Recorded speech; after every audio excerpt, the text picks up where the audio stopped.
Oh, there we are.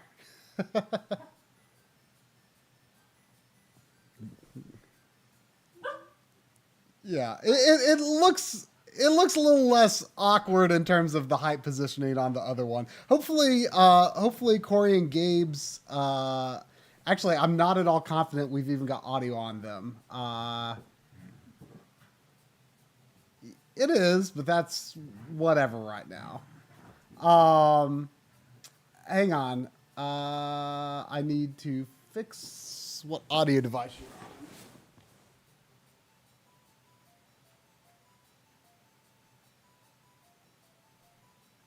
No sound on me only? There we go. Oh, look at Sandy, just like Oh yeah. peeking right there. Yeah, what is it, Sandy? What's going on? Yeah. Okay, Can you hear me now? You need me to throw the raccoon is what you need me to do. Okay. Sadie needs me to throw a raccoon. All right, should people be able to hear me now?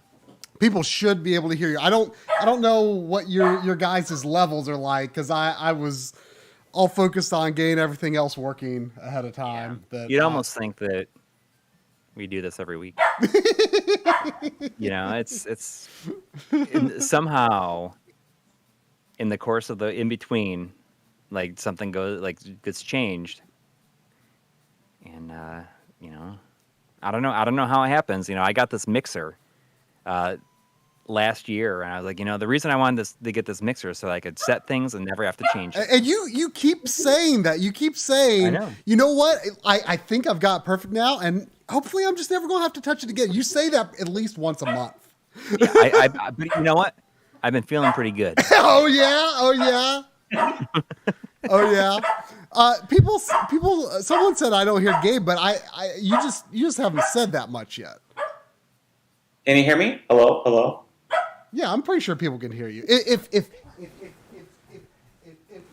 Sandy would shut her woofer, they might be able to hear you. Her arfer. There she is. Yeah.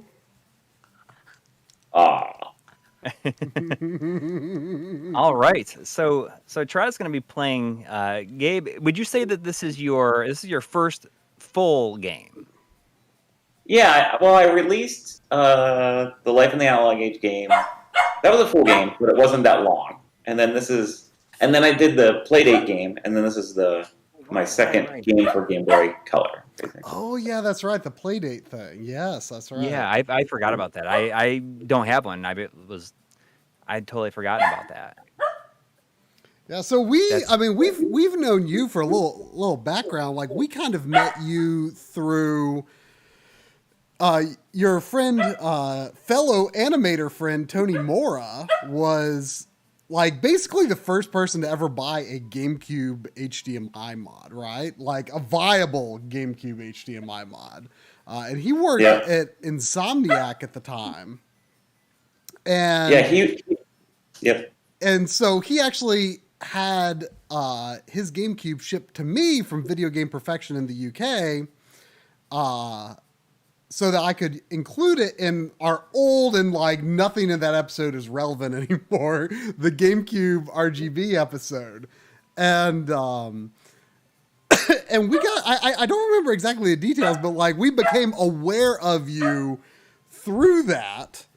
Because I still have a European GameCube, and I was giving you guys footage of that. That's right. That was it. Yes, you gave. I got some like actual, because didn't you have like an official SCART or something? Maybe I forget how it was. Yeah. That's right. So, and then we got to hang out at the time you worked at Nickelodeon. We got to hang out at Nickelodeon with you, and then we met up with Tony, and we all went game shopping in LA back when we did the Night Trap documentary. So. Right. And then we hung out at Greg Colton's house. Yep. Who is a director on Family Guy. And hung out at your house, the very house that you're in now. Yeah. That's right. We also went grocery shopping at like midnight with you. Oh, that's right. I drove you guys back. That's right. I forgot about that. So we have Yeah, a that little was history. that was fun.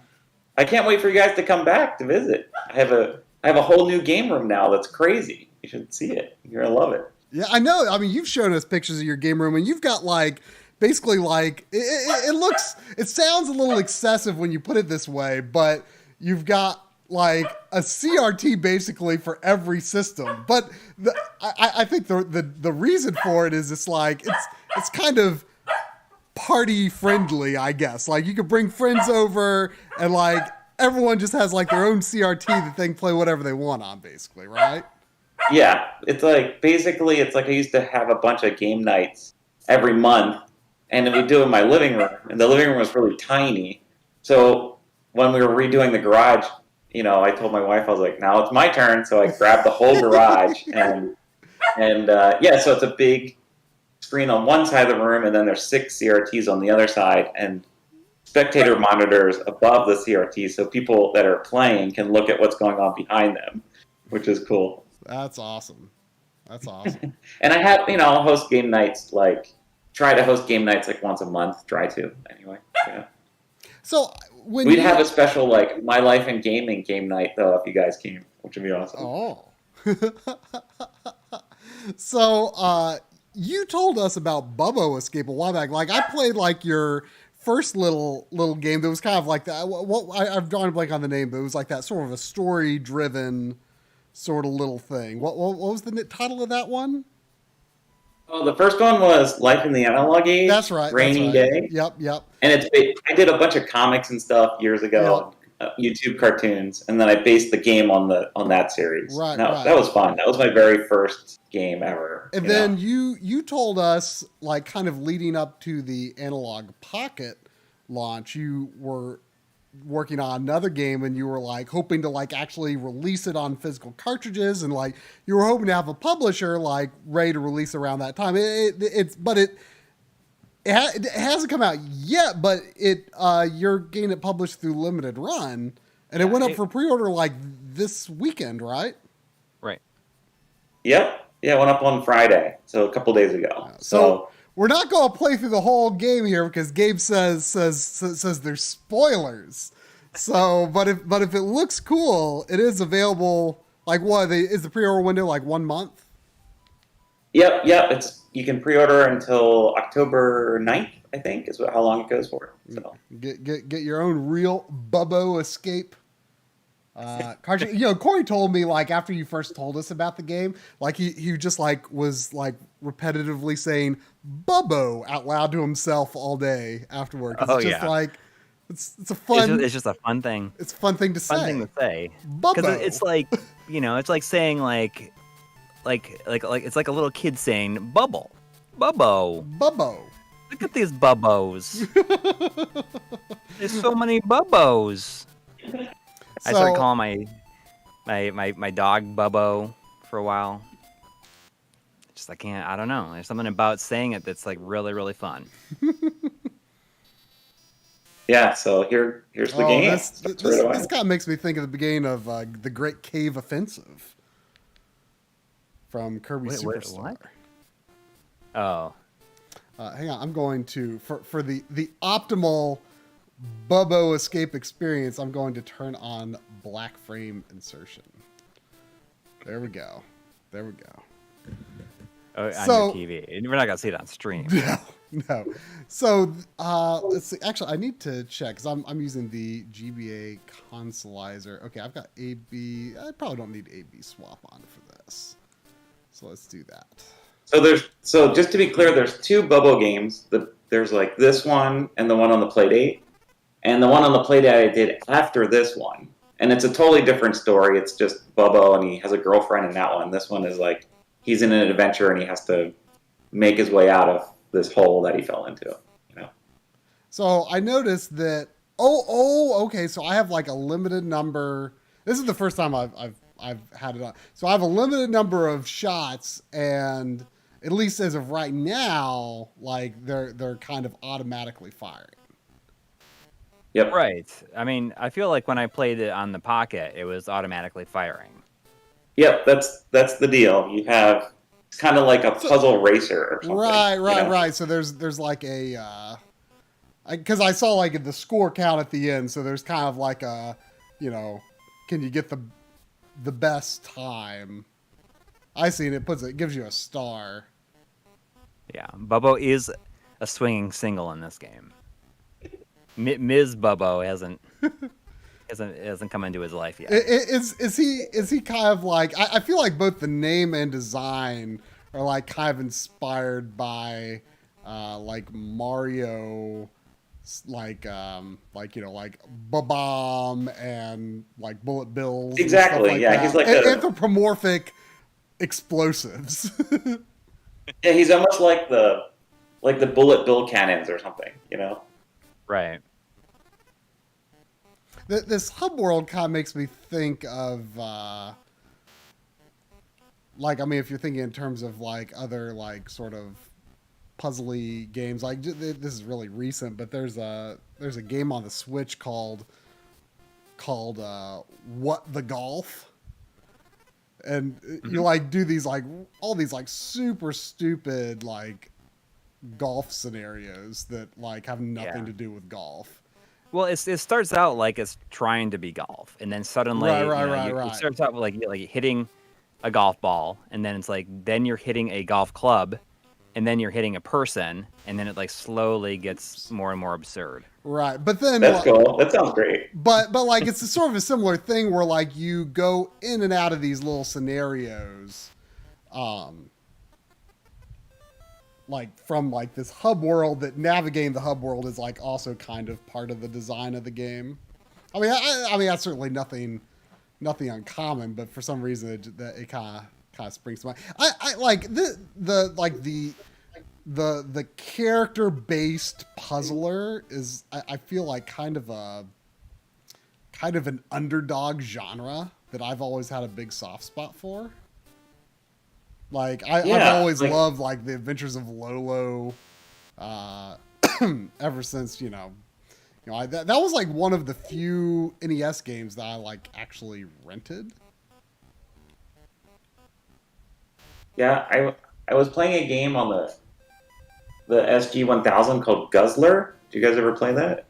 No, but that's the SG-1000 game that was on your list, right? Of games to play after this. Yeah, I am not familiar with that, but I'm not certain if it's on my Mister or not. But we might be able to check it out if it is on my Mister. Cool. Because I have my Mister powered on for switching to one. I mean, I assume this probably would work on Mister, but since the way people are buying it is a cartridge, I thought I should play it on a system whereon I could use a cartridge. I also tried to, the style of this game, all the graphics and stuff, I wanted to keep it as 1-bit as I could because I love the way those games look. Like the old, Macintosh games or, the British, like, Specky and that kind of stuff, Or, I mean, it makes me think of, like my days of playing, TI-83 games in high school and stuff, right? On the calculator. So that way opened up, but there's also a path down here. Oh. So how tough was it to play test this? Because I mean, you have to know exactly how many shots you're going to need to do each level, right? Basically, what I did is I would like design the level, and each level basically has like a right and wrong way to do it, I guess. And I'd play it to figure out which is the right and wrong way, and then figured out what the par was. I just called it the par. Like that's the par for that that level, Did you ever like have anyone play it and then they like finish a level in a way that like almost kind of broke the game? Like you're like, oh wow, like I didn't even consider that was a possibility. Yeah. I mean, like, there was. The problem is I have a friend who was a playtester, and he's not fun to playtest because he'll just like do everything like really fast, and I'm like, like he'll figure stuff out really quickly, you know. And so I have a bunch of friends play it, and they usually like take longer to figure stuff out, you know. Yeah, I've always I've never designed really like puzzle levels in a video game before, and I've always wondered, like, is that like a special skill set, or you know, like I think so. What does it take?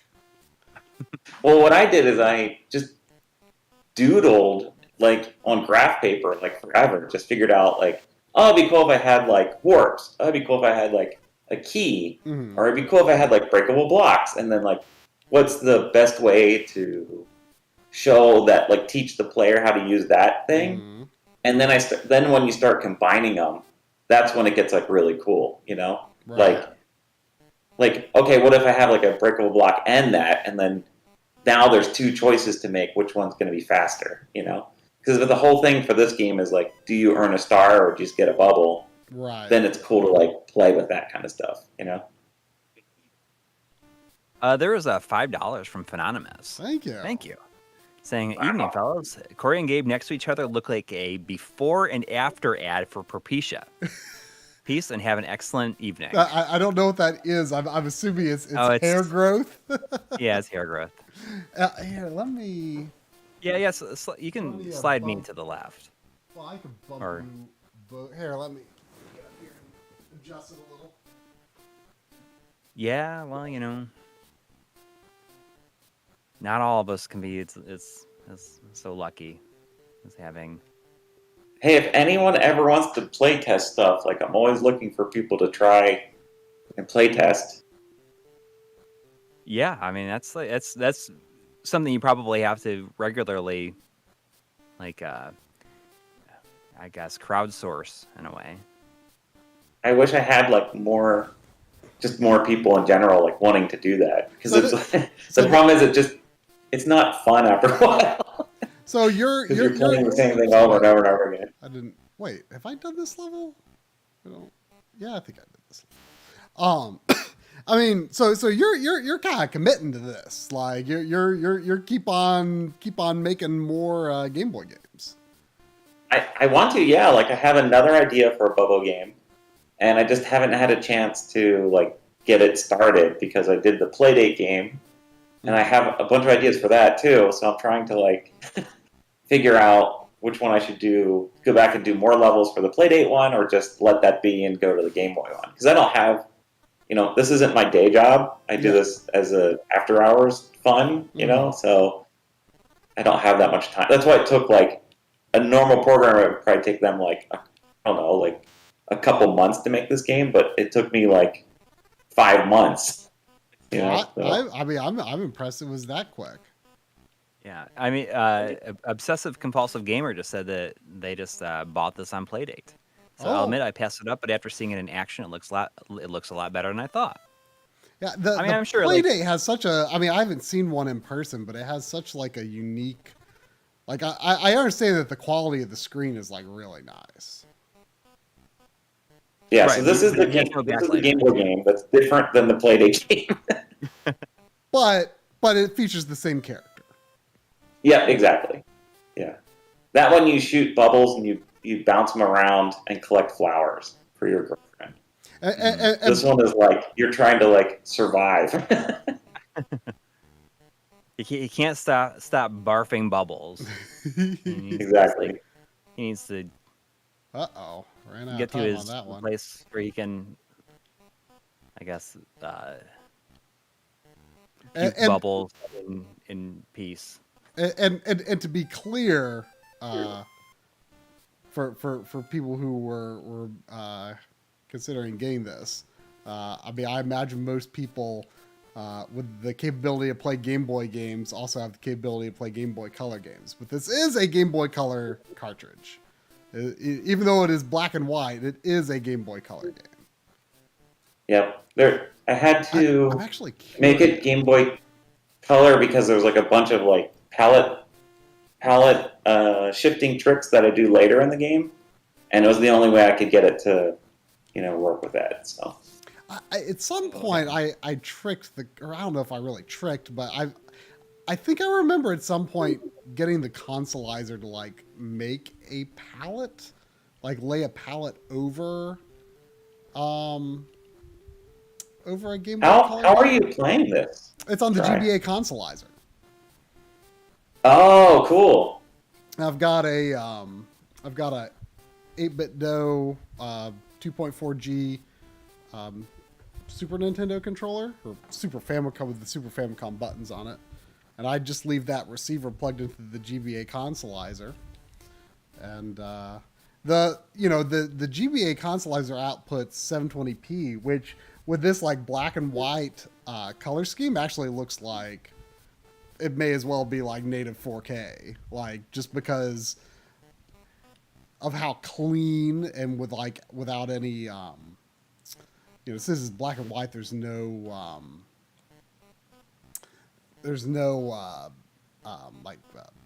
subsampling, chroma subsampling artifacts. Right. So Gabe mentioned that he does this like as like a, kind of a side gig, and Gabe, you have had and continue to have a very interesting career. You've worked on a ton of really, really cool animation projects.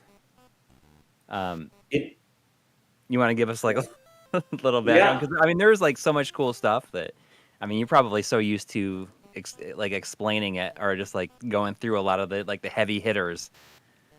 Well, I've been working in animation. Oh no, Bub-O is trapped. Since the 90s. And I started way back in the day, but recently I'm the showrunner on Animaniacs right now on Hulu.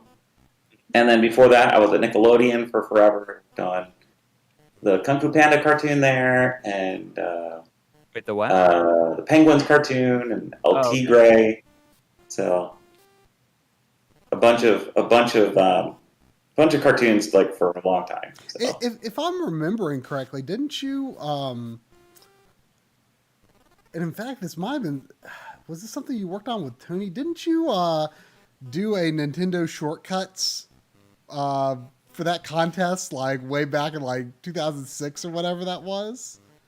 I did. I did a short called "What the Shell," and it was like Mario. It was like a really short, and Tony did some animation for it, but I wrote it and directed it. I've been working with Tony. I did one of those. I did one of those too. Did you? Yeah. Oh, okay. I keep forgetting which. I've known Tony for forever. Like we worked at Spunko. The people that did Ren and Stimpy worked there together, starting in 98, 99, something like that. So I think that's when we met a long time ago. So. And that, Ren and Stimpy, like that is like I had a friend who was just obsessed with it. It was a little too gross for me at the time, I think. So I didn't really watch it too much. But I had a friend who was like way into it. That when I was a kid, I loved like Looney Tunes and stuff, and unfortunately they weren't making them because like in the 80s and late 80s it was just. Like Transformers and Thundercats and all that. They're cool cartoons, but they're not like funny, like animal, like slapstick Looney Tune stuff, Mm-hmm. And then it was like a couple things happened. It was Roger Rabbit came out, and then Simpsons came out, and that kind of like blew up the whole industry. And then that's how like all like Rugrats and all like the Nickelodeon stuff happened, and Ren and Stimpy happened. And when I saw Ren and Stimpy, I'm like, that's what I want to do. So. That was when I was in high school, and I was like, okay, I'm going to learn, I always wanted to be an animator, but that was like, okay, I want to work for John Kay. Like, that's what I want to do. So I went to school, and then that was my first job, like working for John. Like I made it, like my very first job was working, my dream job. That's wild. Yeah. And in hindsight, like all the problems that happened afterwards with that guy, like didn't make it fun, but I learned a lot during that time. Like that's the reason why I got. I think I learned the most during that job. More than in school.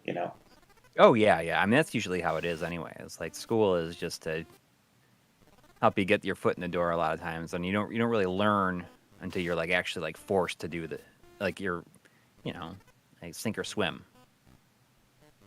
At least that's how it's always been with me. That's cool. Like Animaniacs, like that's like, That's huge. It's huge. I mean, the reboot is like, I mean, would it be considered a reboot, or is it more of just like a?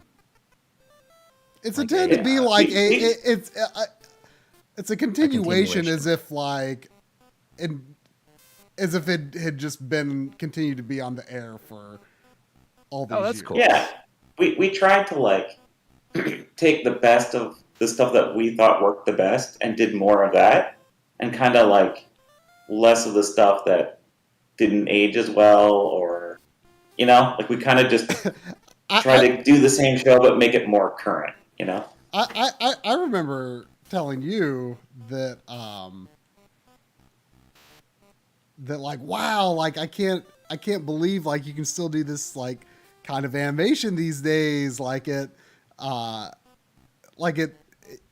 looks just like it used to, and you're like actually we like extensively redesigned the characters, but like what you're saying is exactly what we wanted to hear, because we were trying to make it look like you thought you remembered it looking, right? Exactly. That's exactly right. Which is exactly what it is. Like it is updated, but in my head I'm like, this is exactly how it looked. And then you go back and look at them side by side and you're like, wow. Yeah, and actually go ahead. It was cool, like right when I was I was the one who had to like decide what it was going to look like and come up with the artists and did all the research and had to pitch to Steven Spielberg and everything. It was hard, but it seems like it would be hard. Yeah, it was a lot of pressure, but like once I saw the Japanese stuff that there were different animation studios that did the original show, and there was one animation studio called TMS, and they were a bunch of animators that were like Miyazaki animators, and like the best Japanese animators were on Animaniacs doing it in the 90s. And I actually got in touch with a couple of them and asked them like what their approach was and everything. And that's kind of where that our approach was based on like what they were doing, not what was done on the original show, but more so what the Japanese approach was to the Warner Brothers show. Keep jumping the gun too early on the Spike Maze. Phenonymous is asking what your thoughts on old school cell animation in contrast to digital are. Well, we are. I mean, it's a tricky question because like we try to do everything traditional, which means like we draw every frame like traditional animation. I make it a point for the studios to do that. The new stuff that's all like library-based animation, it's very stiff to me, and I don't like it as much. Is that when you say library? What is it? What do you mean? Like it's all like there's like a library of like movement, and you. No, well, it's more like one drawing that's puppeted. Like it's kind of like you draw like a good example would be like a very simple style cartoon, like Family Guy or something like that, where they build it like as a rig, and they have like different head positions and they use the same head positions, Right. They're not drawing like every frame, So. Right. And it seems like it would look too smooth almost, too. Yeah, I mean it's definitely a style that everyone's very used to right now, but you don't get the expressions, you don't get the funny drawings, the good motion, because it's like there's a little bit of wonk in there that when you're drawing it, you get like all this really cool, like interesting things that people that lose when they're doing like library based stuff. I didn't realize I actually got that. So like, if you guys like remember you guys came out and I showed you glitch text before. Yeah. We were talking about glitch text earlier. Yeah. That was all like library based. Like they would build the characters with rigs, which means like they had like lip sync for every pose, and then they would just dial it in, and then they would just move ahead instead of like actually redrawing it for every frame. You know, if that makes sense. No, I think that people look at it and sometimes they're like, oh, it kind of almost looks like Flash animation or something. But like I didn't get that at all from glitch text. Like I just thought that, you know, like I didn't think about it that much in that, I guess. I mean, if anybody in the chat has that studio is really good, by the way. Like that studio is amazing because they do a good job of like hiding it, you know. Yeah, I mean, for anybody in the chat that hasn't watched glitch text on Netflix, it is real good, and you know it's got some deep cuts. Like when it comes to like game references, it's pretty impressive. And Mike Micah was like a consultant on that too, wasn't he at the time? Yep, I brought I was at Nickelodeon in development, and I brought Mike in to like help with just like we had this like really cool like producers forum or whatever where we just meet every week and just talk about stuff. And he was my guest that I brought in. And when I brought him in, that was just like they were working on that a little bit, that project.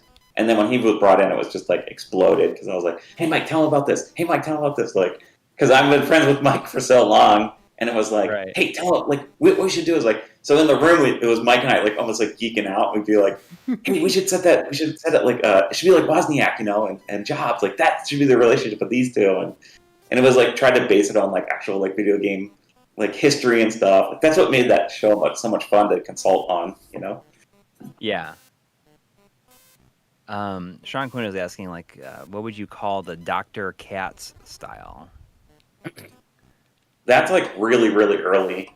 Yeah. It's just limited animation. That's just limited animation because they would do one drawing and then just draw the mouth and then maybe a different head and different mouth. Oh, okay. So that's traditional, just not as many drawings as like a fully animated like feature, like 2D feature stuff. You know, it's more like Huckleberry Hound or Yogi Bear, you know, that kind of thing. Right. Saying that they call it squiggle vision, making a single drawing look more lively. They had like a digital way of like boiling the lines back then.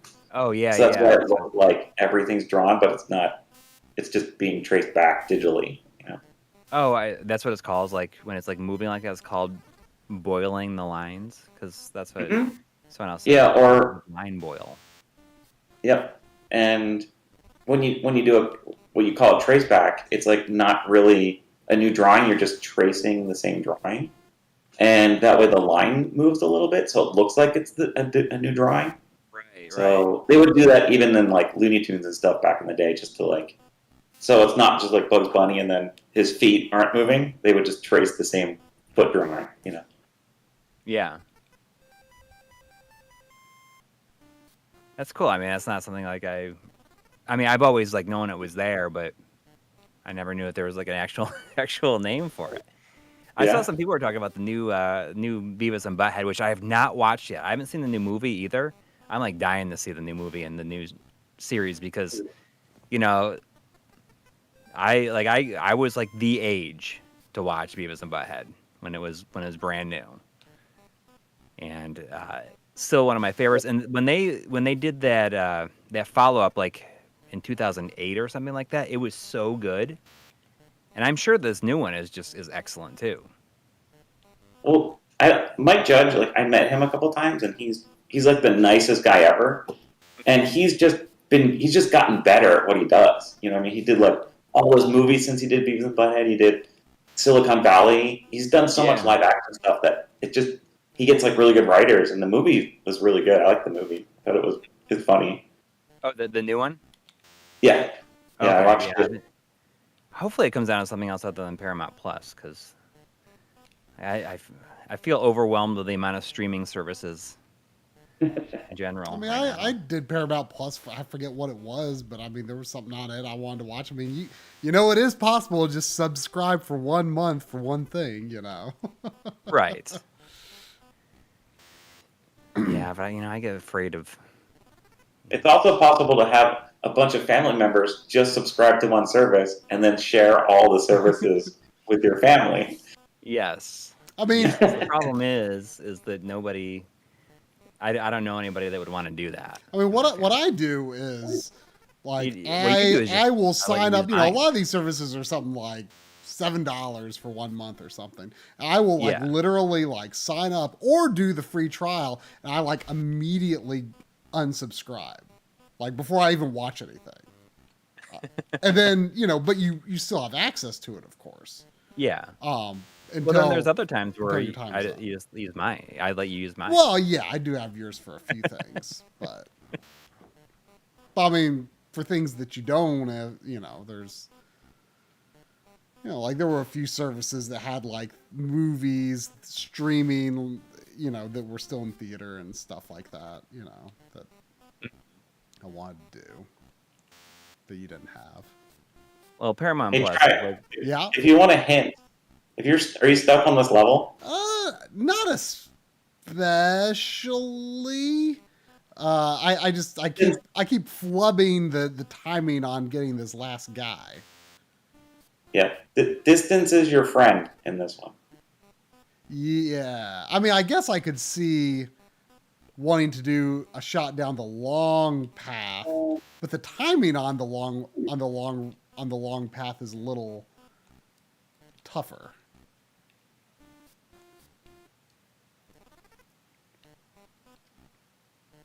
The A and B buttons don't do anything, right? Like you can't like change your head. No, it doesn't. They don't do anything. I wanted to do just a game with just the D-pad. You can press start and save your progress, but it automatically saves every time you get through the level anyway. That way you can erase the game if you want to start over or something.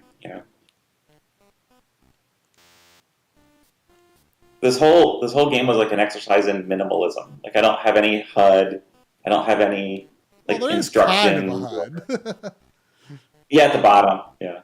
But I don't have any instructions or even like press start or have a menu or anything, And I think that's important. I mean, the best game design does not need tutorials. right. I mean, sometimes it's unavoidable for sure, but we were talking about how the Klonoa remakes, have like all these tutorials. And it's like, dude, it's a 2-button game. The beauty of the original design is that people could figure it out. Yeah, Yeah, this is the last level too. Oh, is it really? This one. Yeah, that's why it's like it's pretty tight. I put it in the last group of levels. Level 88. Well, the last group of levels that were were playing today anyway. Yep. Artinio is in the chat. Oh yeah, you were talking earlier about how you got to go and you met Pepe Solo today. Yeah, I assume that's how you say his name, Solo. Yeah. Yeah, I mean, very, very briefly, but he, I'm not sure whether the Donna stuff with 240p test suite and Mr. came before or after. Yeah, I was thinking that with Jonathan Henson, the Lost Ark stuff, who's in the chat here, and he also went. He said he thought the Lost Ark stuff came first. I think it may have. Yeah. So, I mean, but I first became aware of his work with, oh man, I think I could have done it there, but I chickened out those. Oh man, I think I almost have, but I chickened out those last shots. Yeah. So, to be clear, the guy we're talking about is the one who that character with the red hair and the glasses, who you'll see is now on the 240p test suite, and she's on a lot of Mr. related materials and stuff now. this is the artist that draws that character, and also, oh man, that was a simultaneous kill. But yeah, he's from Chile, and was here, only about an hour and a half from where I live. So I did it. Wait, did I? No, I didn't. It looked like I did.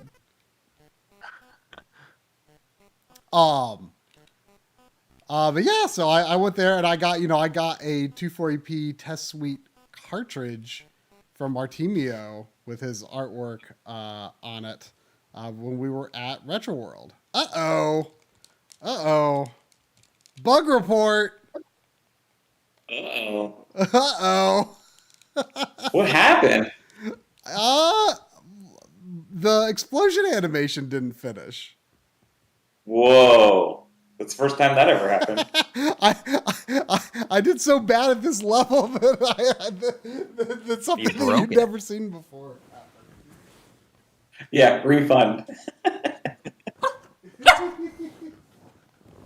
Well, good thing it saves as you go.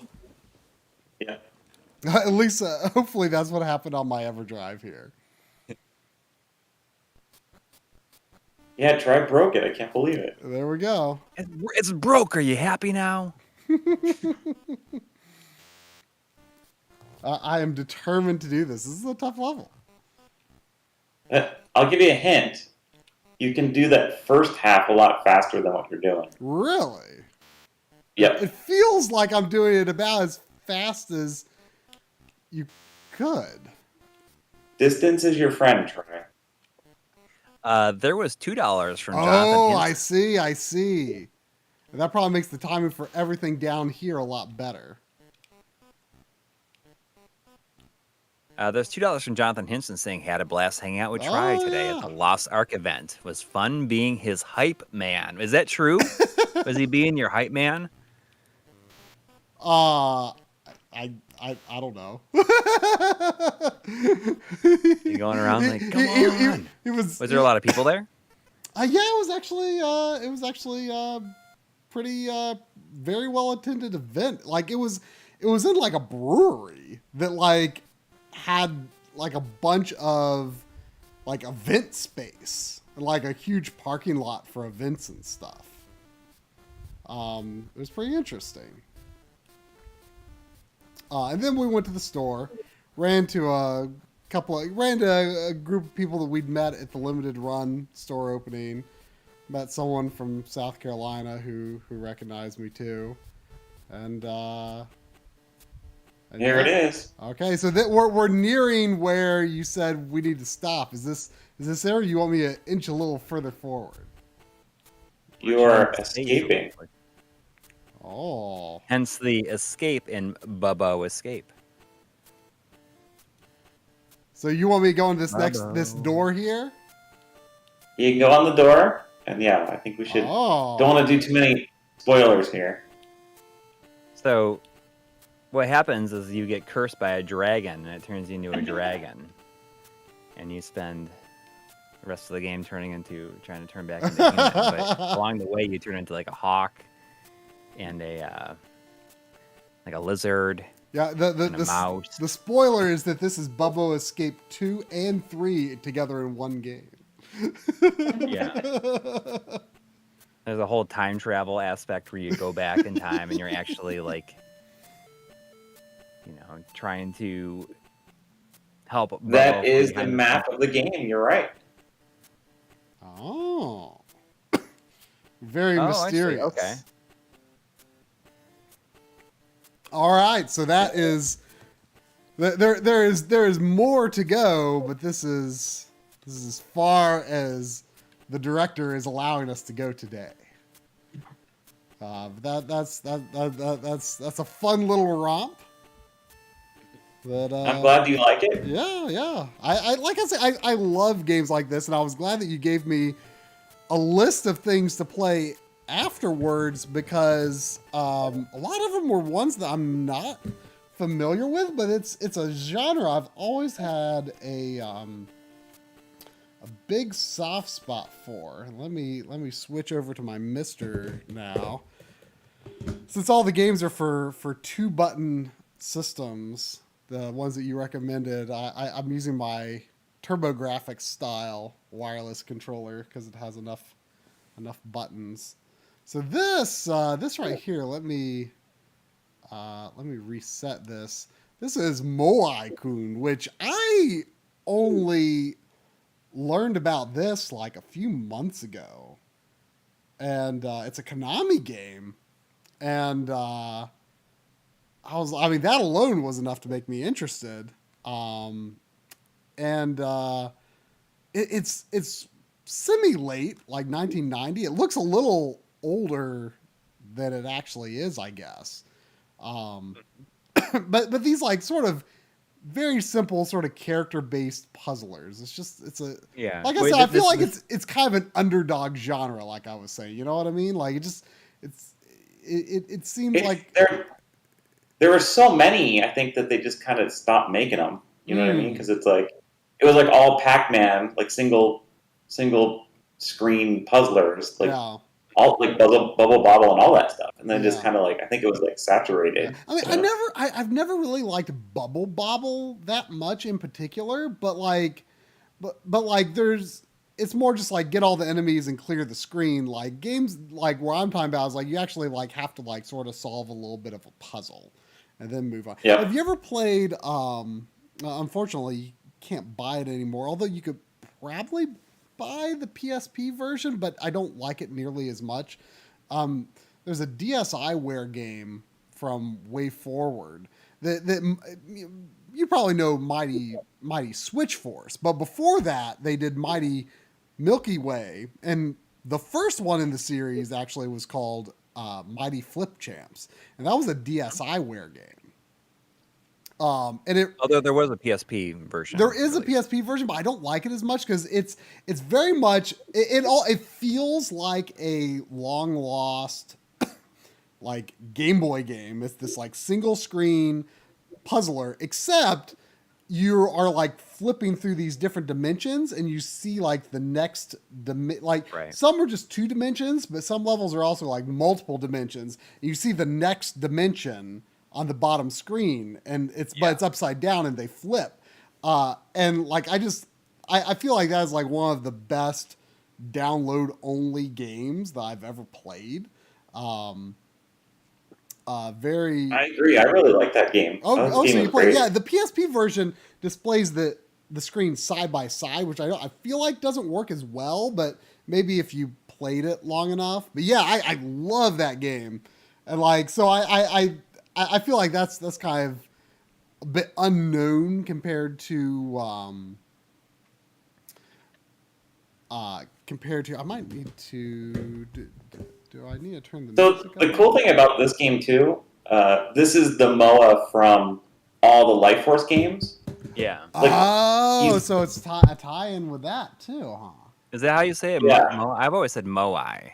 I guess it's Moai. I don't know what maybe Moa is the plural. The heads from Gradius in that series. Yeah. Yep. The stone. Like Parodius and stuff. Right. I love that. I love that they did that. Like they took like the penguin from Arctic Adventure and gave him their own game, and then put him in Parodius. And I love that they built like this weird like universe or whatever. Okay, so it does the low like hit select to kill yourself. That's the first level. Yeah, well, right? I guess there was less of a puzzle to the first level than I realized. Unfortunately, this game is a little bit expensive. I forget how much it was, but when I learned of it, I was like, oh, it's more than I expected it to be. But it's only released in Japan on the Famicom. Speaking of Famicom, I can't remember if I ever told you, Gabe, that one of the games that we played at your house was Roboco Wars on the Famicom. And that's a game that I had been trying to figure out for years. Oops. Oh, this is a fall damage game. Oh, no, maybe not fall damage, just stun. Fall and be stunned. Uh-oh, I think I'm... Real quick, there was $5 from my grandfather, Robert Carlson. Not really, but yes. Who is saying the live demo curse strikes again. Which is like, I guess that has happened a few times where we've like played a demo of something and it's crashed. Thank you. So Roboco Wars, right? Like I remember you freaked out when I put it on. Well, yeah, because I does this loop? Yes. Because I had been trying to figure out what that game was, and I saw a video of that like way back in like 2008 or something. And I could not remember what the title of that was. And I'd been trying to, like, I described the game to people, and like no one knew what that was. As soon as you said a plane that spits out high heel shoes, yes. I know exactly what game you were talking about. Which I thought, like, this is such a distinctive thing. Why does no one know what game I'm asking about?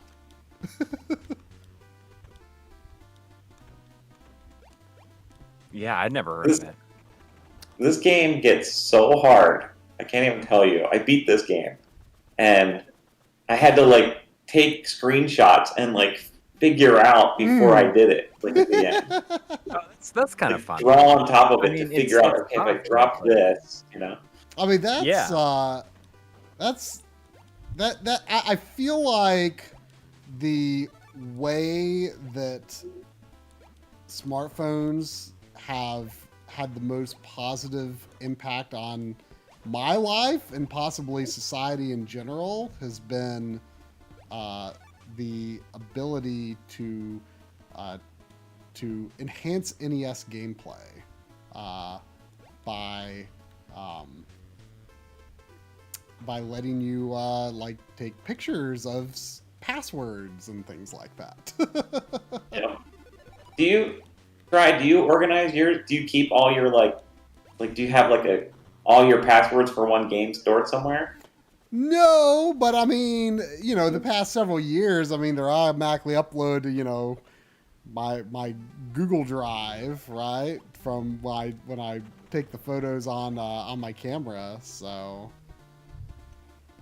I use like EverDrive, and I'll like play a game and I'll like make notes for the game, and then I'll even put like the password photos in there. You mean like Evernote? Are you talking about Evernote? Yeah, Evernote. Yep, that's what I use.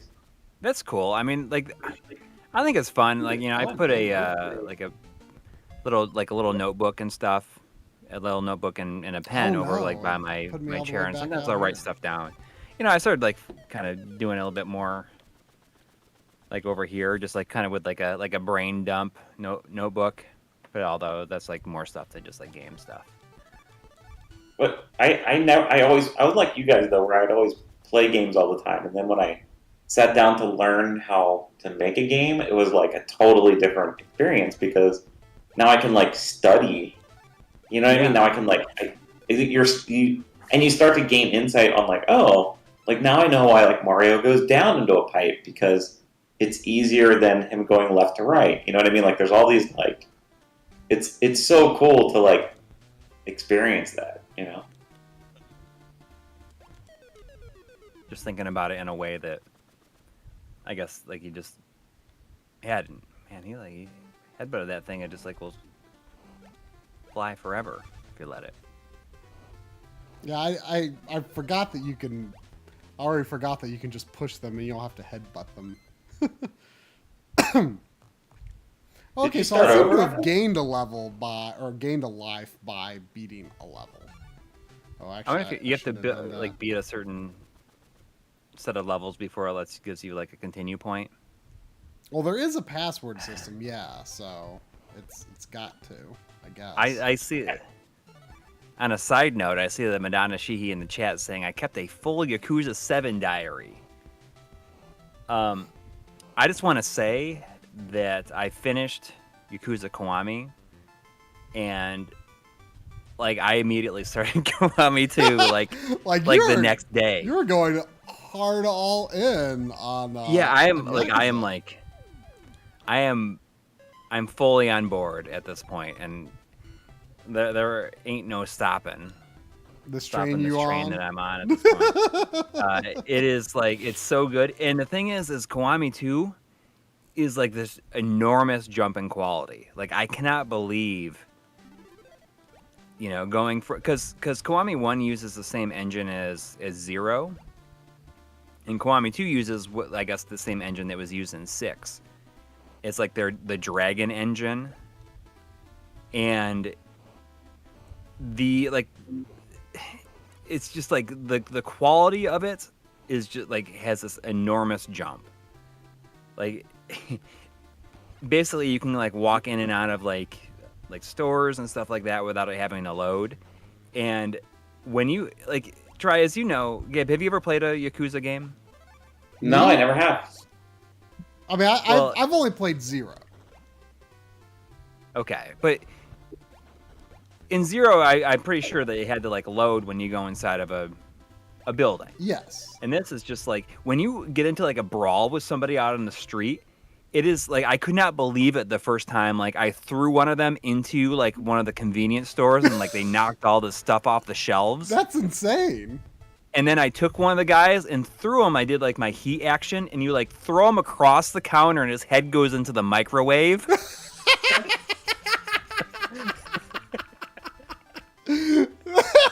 And that's amazing. Yeah, it's I cannot believe like how much of an improvement it was. It's just like the only downfall is that it like runs at 30 FPS. Mm-hmm. Which is like not. Did Kiwami 1 run at 60? I don't think it ran at 60, like a constant 60, but it did feel like it felt smoother than this. But then at the same time, like you just get used to it, Yeah. And the fighting is. I have this feeling that 2 is going to be a situation that I often talk about where. The first one was pretty good, but then they really figure it out with that second one. And I bet you the second one is going to be like one of the best ones. It's even though it's interesting like how how much you've finally taken to Yakuza, because I feel like you're like this lifelong Sega fan, and I feel like that even though it seems so different from like classic Sega, it just seems like Sega fans have like universally like fallen in love with Yakuza. It's like the big, the ever shining, it's this ever shining light of excellence from Sega that like sometimes Sega stuff can be inconsistent, but it seems like people consider Yakuza to be pretty consistent. Oh, okay, so it looks like Stage 5 at least is a forever point. That's probably I kind of want to finish that one level I was on. Rooster Blood says, I imagine playing 3 through 5 is going to be rough, but that's okay. It's okay. And like I am almost feeling like this could be a situation where I just like continue going, just keep on going until I've played them all, except for like probably Dead Souls. How many are there? A lot. There's 8 0, numbered ones, and then including 1 through 0. Yeah, and 8 is on the way, and there's like a side one. So there's and then there's the Judgment games. Yeah, and then there's 2 Judgment games that take place like in the same like world. So I guess when you consider all that stuff, so it's like 8. 9. I mean, there's probably like 11 of them, which is kind of crazy considering that the first one came out in, I think it came out in like 2005 or 2000, maybe 2005, I think. So they are just like crazy prolific. But what I think their key to their success is that they're able to reuse assets in each game, and then they just like have a new they add like a new city. Oh. So the worlds get bigger, but you still you can access that first city that you're in, and then the second game like adds another city. And it seems like at least from what I've seen so far, is that they have like tend to like add a new city in each one, and then they can reuse a lot of stuff, but at the same time it makes it feel fresh, and it almost feels really cool because you get to see like how that a city that you spent a bunch of time in the previous game has like evolved over time, because the games take place in the year that they came out, except for Zero, which is it's pretty cool. So you kind of just see like the evolution of the world. But it's really good. And this is coming from somebody that I could not get into it at first. It just was not working for me. I mean, now I just feel completely like taken by it. And it's like is it the evolution of Shenmue? I mean, I can people see debate whether that really fits what it is or not. Yeah, it's a more streamlined, action-focused Shenmue, for sure, with like some ridiculous stuff that happens. How do you? I mean, the key to the series is.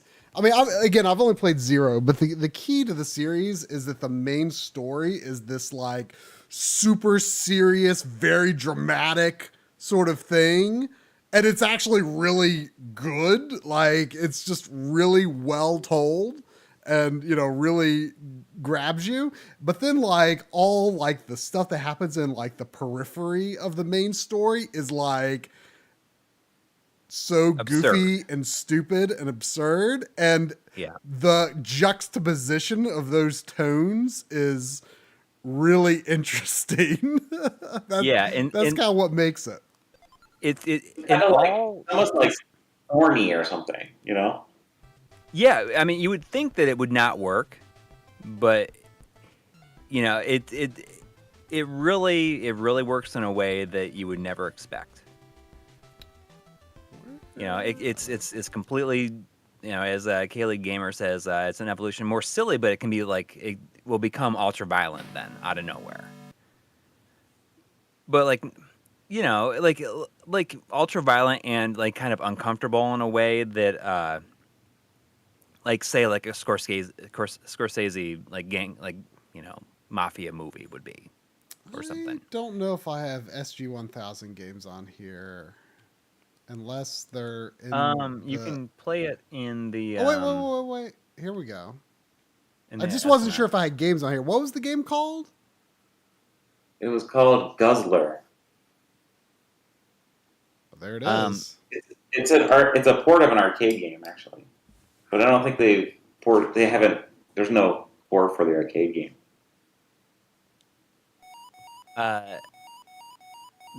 There was 5 minutes ago. There was $10 from Sam Parks. Thank you. I hope you're still here. I'm so sorry it took me so long to get around to it. Saying, love you guys. I was just thinking of a stream earlier this year when a game made the current affair sound effect, and I caught it, and then Corey recognized it as well, and it was hilarious. So you're thinking of, Gabe, you know that sound, right? The current affair sound. Yeah. It was in some game, some like arcade game, and like in this it was like a compilation of games on the Evercade, and it was like a sound effect that I hadn't heard in forever, and then it just like was the insert credit sound in this like a snowboarding game, an arcade game that was on this compilation by the Gale Code collection. And I was just like dying when I heard that, because it was absolutely something that I hadn't thought about before. So you want to put out the fires. Oh, I want to put out the main fires. Okay. Oops. Yep. Okay. Because they'll keep like making new flames, I see. I like the chalice there. Look at that chalice. Whoops. So what am I? I don't know. Like the thing I liked about this game was like I loved how you could see if you're full of water or not. Like, I thought that was such a cool idea. And I was like, that's why I did like the thing with Bub-O where he like would turn white and then that's when you fire. You know, I thought that was a really cool, just visual way of showing that. It's also interesting how you like move a lot faster when you're empty. The sprites are surprisingly large in this. Yeah, it's strange. I think some stuff is cut off the way that the SG-1000 is scaled here. Yeah, you probably have to change your size. Well, I'm not going to be on SG-1000 for in long. Perspective. Madonna, she puts it in perspective when she says, talking about Yakuza having like real serious stuff. Then it's like, but then it has a chimp driving an excavator. Which it does. Just out of nowhere, driving an excavator. That's so funny. Yeah, it's I played 7 first, which was interesting because it was a complete, I guess, like reimagining. Or it was mostly like a an clean RPG. break, I guess, with like a new main character, new battle system. I mean, how do you feel? Like, when I played 0, I thought that the brawling gameplay was okay. And I'm looking forward to playing 7 because I feel like I'm going to take to the RPG battle system more than the brawling. How did you feel about it? So I assume that 0 uses the same battle system as Kiwami 1, which has the 3 different like fight modes or whatever, where it has like brawler. Beast, I mean, there's different like stance types or whatever. I thought it was kind of fun, but I found myself using like mainly 1 throughout. Yeah, I don't remember honestly. I mean, I want to say if I remember right, Kiryu and Majima had different stances that would make sense as well. So you had to learn at least 2 for each of the 1 for each of the characters. And I bet you the stuff that Majima like uses in that is stuff that he attacks you with in Kiwami, which is like probably like break dancing and like I don't know, something to do with like a baseball bat. Yeah. Yeah, there was a baseball bat thing for sure. Yeah. You need to see. I mean, you could honestly play 0 at any point by now, probably. But I had this idea. I mean, you need to see Majima's intro in 0 because it's pretty over the ridiculous. Top. He has an amazing introduction to that game, which is like, chronologically, I guess, his introduction to the series overall. Apparently, you need to play Dragon Wang before you move on. Oh, you're you're right. You're right. I'll play some. There's another good puzzler on the SG-1000 that's good. It's called Rock and Bolt. Rock and Bolt? Rock and Bolt's really good too. Okay, I'll check that out after Dragon Wang. You don't have to do it now. Oh, it's a good. I recommend it. It's a cool. That was mechanic. for like this tier of console. That Guzzler was actually quite a good game. Yeah, it's cool. I am not a. Is this the first time you ever played this? I might have touched this before. I probably should not. I should not. You've just lightly touched Dragon. That didn't come out right. that's not how I meant for it to go. Just lightly. I might have lightly touched Dragon Wang at some point. You've lightly brushed against it. All by mistake, I assure you.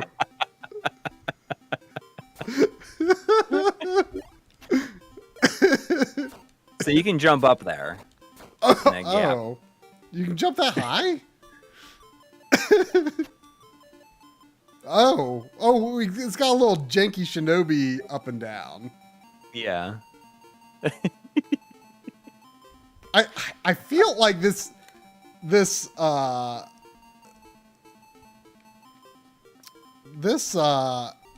feels like I'm kind of like, oh, there was doo-doo-doo-doo.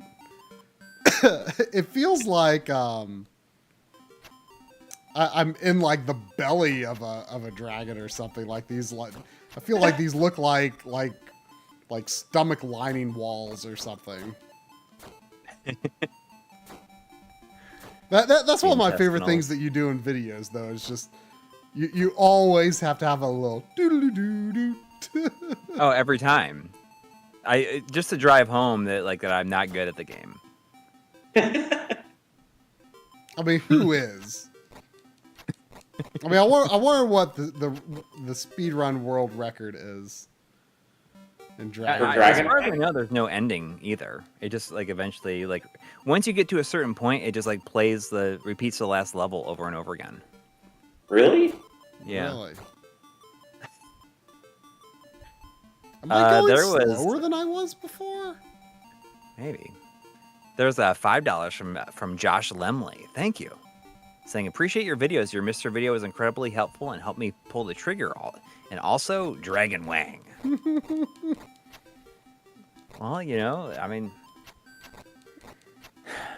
I just put together yet another Mister. We were talking to Bob recently, Bob from Retro RGB, and we were talking about the retro castles cases, and he's like, I got a couple of them here, and then I ended up sending him my my extra DE10 Nano, and then he sent me the retro castles one that he built.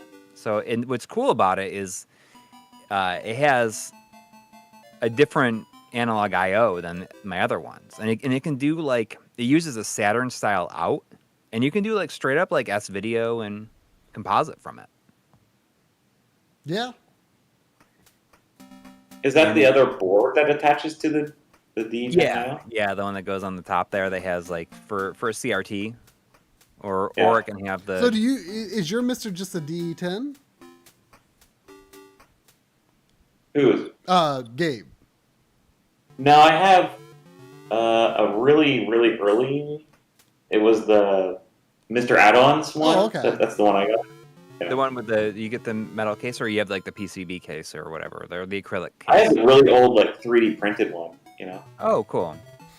I have the very first ones because I remember getting it, one of the very first people to get it.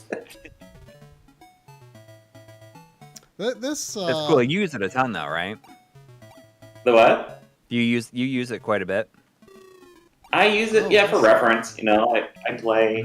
Mm-hmm. Yeah, it's cool because you could just access all kinds of stuff so easily. Right. If you just want to check on something or try something out. This game's cool because basically what you're trying to do is form. You can't see on the left on the stream, but there's a little map of what you're supposed to make. I can probably there. Is this? Okay, that's not a correct aspect ratio, but that makes it so that the stream can at least see everything.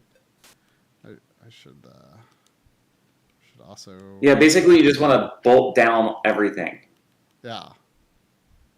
Yep. Oh, but once you bolt it down, it doesn't move anymore. Yeah. Yep. It's really clever. Yeah, this seems apparently, really cool. According to Kaylee Gamer, and this is something I had no idea. This was Yu Suzuki's first game. Oh wow! This... Dragon Wang was, or this? This, I think. Was it? Oh no, it might have been. No way. Yu Suzuki's first game was Champion Boxing. So maybe not. Yeah, this actually seems really. So maybe good. It's not this game. So maybe, but all right. Oops! Wait. Got his teeth on Dragon Wang. The D dub.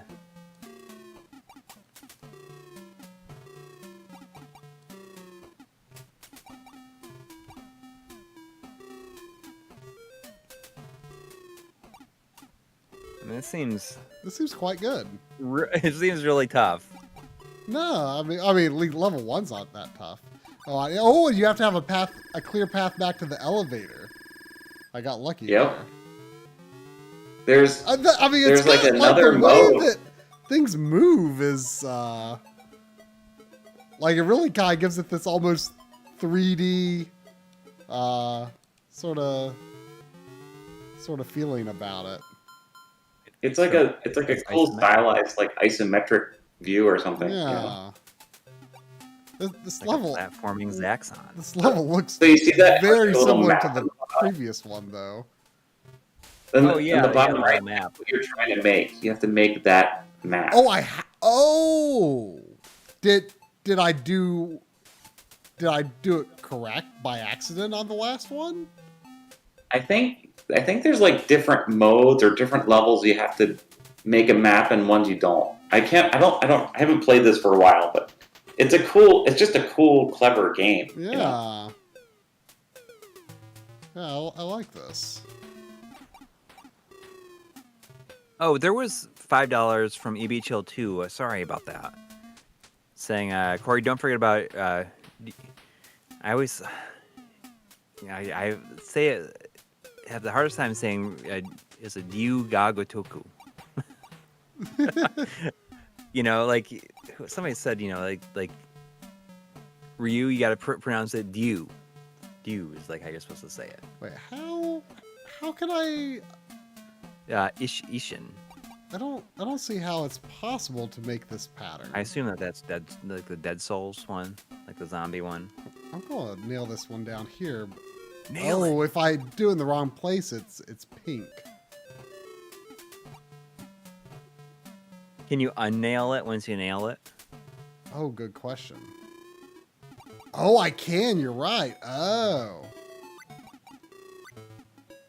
that's good. but now I can't get back to the. I can't get back to the elevator. Oh, So, you did it in the wrong order. yeah, that's a really cool game. I like that a lot. You have introduced me to my two and only favorite SG-1000 games so far. Good Japan one. I had no idea. Yeah, my list for SG-1000 games is not very long. Those are quite good. Yeah, I'm impressed. Okay, let's see. Should we go to Game Boy or back to NES? It's up to you, Mr. DJ. Well, let's see here. Let me look at your list. Let's go to Game Boy because there weren't Fire and Ice. there weren't a lot of games on the. Oops. Well, I went to NES. Iron Ice is like one of the best. Oh yeah, games for that game unfortunately has always been expensive. Because I remember learning about that game. I remember learning about that game on. Weirdly enough, that was like one of the very few games that I.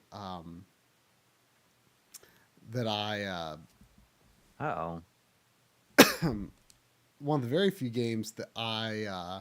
That's my favorite version of the Nintendo logo right there. Oh yeah, it was one of the very few games I actually played at all on like my hacked PSP, like way back, like early PSP days, and I was hang on, I'm thinking about too many things as I'm Nangoku Shounen, yeah, this one. It was one of the few games I was just like, hey, what's this game? And tried it out. And I was like, this seems really good. And even back then, like 2004, 2005, it was quite expensive already.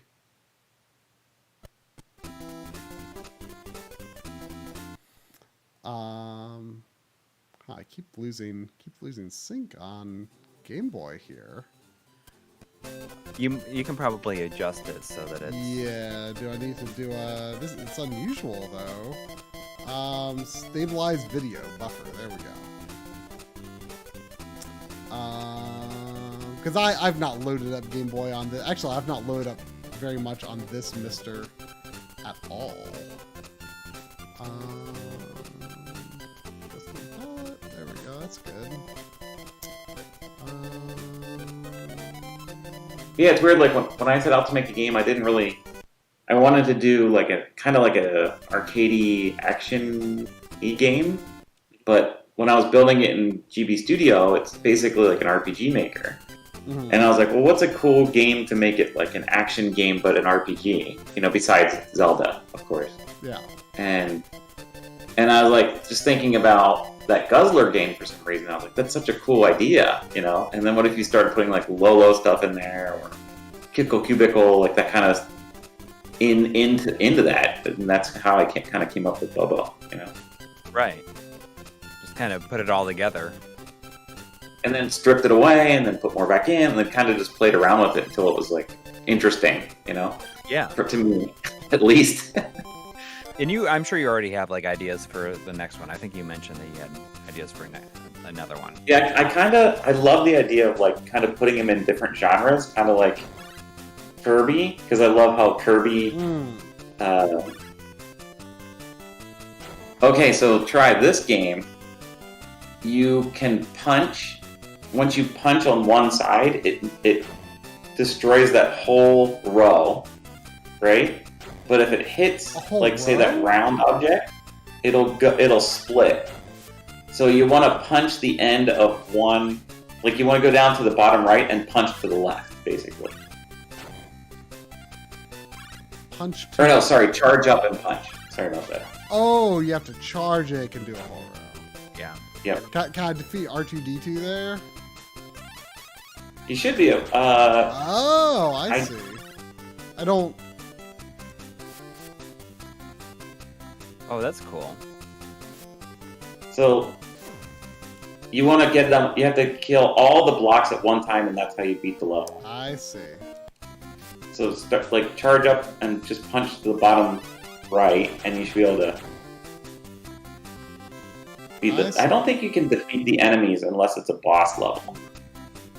Yeah, that seems likely. Nope. So then the puzzle is kind of like setting up these like domino effects. You know, it's kind of like playing dominoes or something. You know. So what causes it to split? Is it? It's these things. It's like those circular things. I see. So what you have to do is like push that boulder to the left. I see. Yeah. Oh, I can't. Oh. There's another. Yep, there's another circular thing. There it is. So it's kind of like setting up dominoes or something. It's a very interesting. Yeah, it's an unusual concept, but it's interesting. I thought it was a good like change up on just pushing crates around. Mm-hmm. You know what I mean? Yeah. You get to destroy them. Oh, almost like that bad dude's charge up punch. Is this on anything else? Because it's interesting how there's like 2 tiles worth of screen scrolling up and down. You know what I mean? Like I know this character is in a Super Famicom game, but I haven't played that game. Congo's caper. It feels like this could be a caveman, right? His name is it's like Papua-kun. I don't know what Papua means, but kun just means something small, right? Something cute. Well, it's like a name. It's like just a name ender, like what you would put the end of someone's name if they're like cute or beneath you in an endearing way, I guess. Interesting.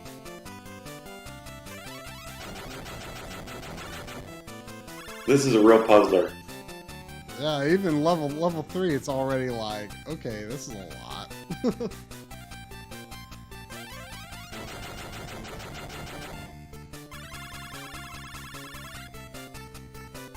get a full view of what went on there. Okay, so I need... Wait.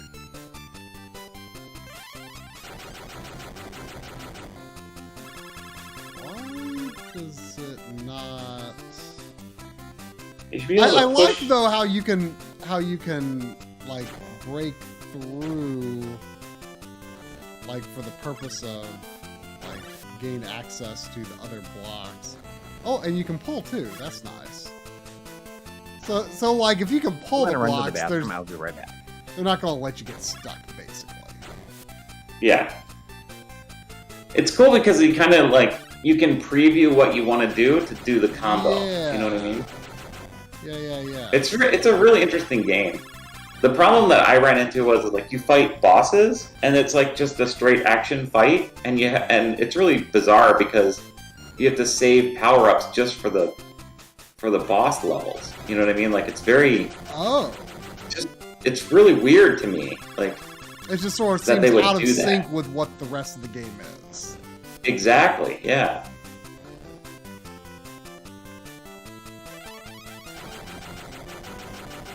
There we go. This is cool. I'll never remember the name of this though, so good thing you sent me the email. There's a Japanese there's a store in England, like a retro game site that's based in England, and they have a bunch of like import games. Okay. And on their site they have like it's called Genki, and on their site they have a lot of like they'll just get stuff in and they'll write really good descriptions of it, and that's how I found out about this game. Because I was like, I never heard of this before ever, and I looked it up when I saw what it was, and then I ordered the game right away because it was just really cool, you know. Yeah. So like I just picked up some ice cream. Do I need to like save that for the boss fight somehow? One thing like freezes enemies, I know that. I have not played this game for a long time either.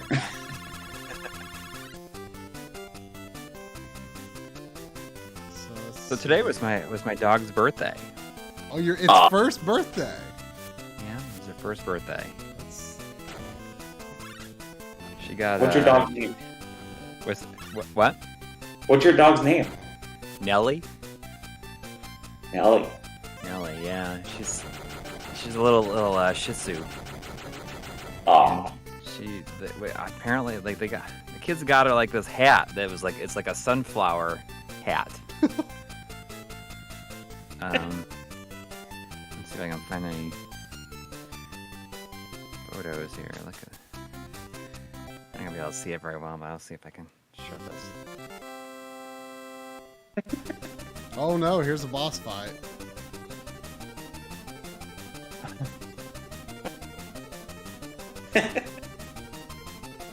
Cute. Yeah, I mean, it's pretty funny. She's like not into wearing that thing though, I don't think. She just had to do it like until we could sing happy birthday to her, and then we got her like a big cookie, like a dog cookie. Well, at least a dog is never going to say that they hate happy birthday. Yeah. That's true. She probably thought it was awesome. Oh yeah. But I don't think that she realizes like it was like a special day. No. She got a chew toy that looks like a soft pretzel. Oh. Did you give her like a treat? Like Oh yeah. we used to give our dog like, whatever food he always begs for, Oh, it was like a cookie. It was like a dog cookie. They had like frosting and all this other stuff on it. Yeah, I've seen those. It looked really tasty. I bet it was probably pretty good. Yeah. If you were to dare to try it. Yeah. I'm sure it's all natural. Yeah, I mean, we didn't want her to have the whole thing because, like, I felt like it would probably be too much. Probably make her sick. Too much sugar. I mean, is it sugar? I don't know if that's something a dog could or would or should eat. Yeah, I mean, it's like from PetSmart. Like, it's like a good. It's specifically for dogs. Sure, I think you can use that power up to freeze the boss. Oh wait, no, I think I just used it to recover health. Oh. By hitting the B button. Your The B button timing wouldn't is do. timing's a little tough. Yeah, because he throws those cards. No, like right when you want to throw the punch. There we go. I got another hit. Oh, did I get So I'm him? kind of surprised they haven't made a new Animaniacs game. I'm surprised they don't do any Animaniacs merchandise. Really? There's none at all. They don't do like any. I mean, I know that they use like some of the old designs, but it's so popular. I'm really surprised they're not doing more. I mean, you should use your connections to help Limited Run get the rights to do a 16-bit collection, because like the Genesis Animaniacs game is really good. There's a Game Boy game too, right? There's a Super Nintendo one that's not good, and yeah, I think there's at least a Game Boy game. I played the GameCube one, and it's not good. There's a GameCube one? It's not good at all. Wow. Yeah, I wasn't aware of that. The Genesis one, have you ever tried the Genesis one? Yeah. It's great. Yeah. That's the one is that the one where you control all three of them? You control all three, and they all have like different abilities. I mean, it's it's sort of a blend of puzzle and action. Like you're sort of like figuring out like what to how to use the characters' different abilities to sort of change how enemies or characters in the scene behave, or other objects and stuff. But there's a lot of action to it as well. It's really good. The animation's really good in those games. I always like the animation in those. So Elk Plays and Paint says that the GBA or the Game Boy Animaniacs game is a port of the Genesis game, and it's done by Factor 5. Oh, that sounds vaguely familiar. That's kind of wild. That's crazy. Yeah, this game is really cool. I may or may not be. Shounen Papua-kun. I cannot confirm or deny, but there might be some big, pixel animation in the next season of Animaniacs somewhere. Really? That I did. That's just a might be. You should try to slip Bub-O in the background someplace. Well, then Warner Brothers would own it, so I don't want to do that. Oh. Mr. Chin, is that a U.S. game? That name sounds familiar, so it probably It's a U.S. game. Yeah, here we go. This sounds familiar. This game's Mr. so Chin. crazy. Whoa. Look I at love it. look at that weird title screen. Whoa. I like these weird little fireball. The Gourmet characters. Paradise. It's been. I love this game. Living in a gourmet paradise.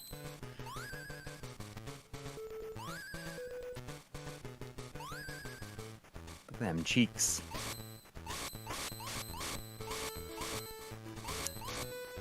I've got Mario pipes. But that's cool. So you made the pixel art that's in the new one. Or Yeah, it's just not that much, but yeah, I did it because I wanted to be very accurate to what we were referencing, and I knew who that else if was we going to went know out what the you house- know? It's important to me. Yes, exactly. I mean, Whoa, what did I do? So what you want Probably to do unrelated. is you have to drop things Yeah. You have to, like... Oh. I don't remember. What do you have to do? You have to... I Hit those. shot a line across, but I don't understand how I did it. Totally unrelated, but talking about like new seasons of stuff. I didn't even realize that the new season of Cobra Kai came out. Oh, it did? Yeah, it came out on Friday. I think I get it. Oh, that show's great. It's so good. Whoa, It did is that so enemy good. become like a dumpling or something? That's like really creepy looking. It's Then basically you the collect only those. show I You found myself collect like those. really looking forward to lately. And I didn't even know. I feel like an idiot. Well, Netflix is kind of like that. They just kind of drop stuff sometimes, you know? Yeah, I mean, I've been hearing a lot how they're thinking about like maybe changing their release patterns a little bit, which I feel is a good idea. Try does not think that's a good idea, but I think. That Well, I mean, it's probably a good idea for their business, but I personally prefer watching a show when it's all available. you can just wait. Really? Yeah, but I To me, I still enjoy like the binge. weekly. I still do like a weekly airing show because I think it, as a storyteller, I like that I can control like what I reveal. You know what I mean? Yeah. Especially if you're doing like an overarching story, you could like really like plan for that. You know? Right.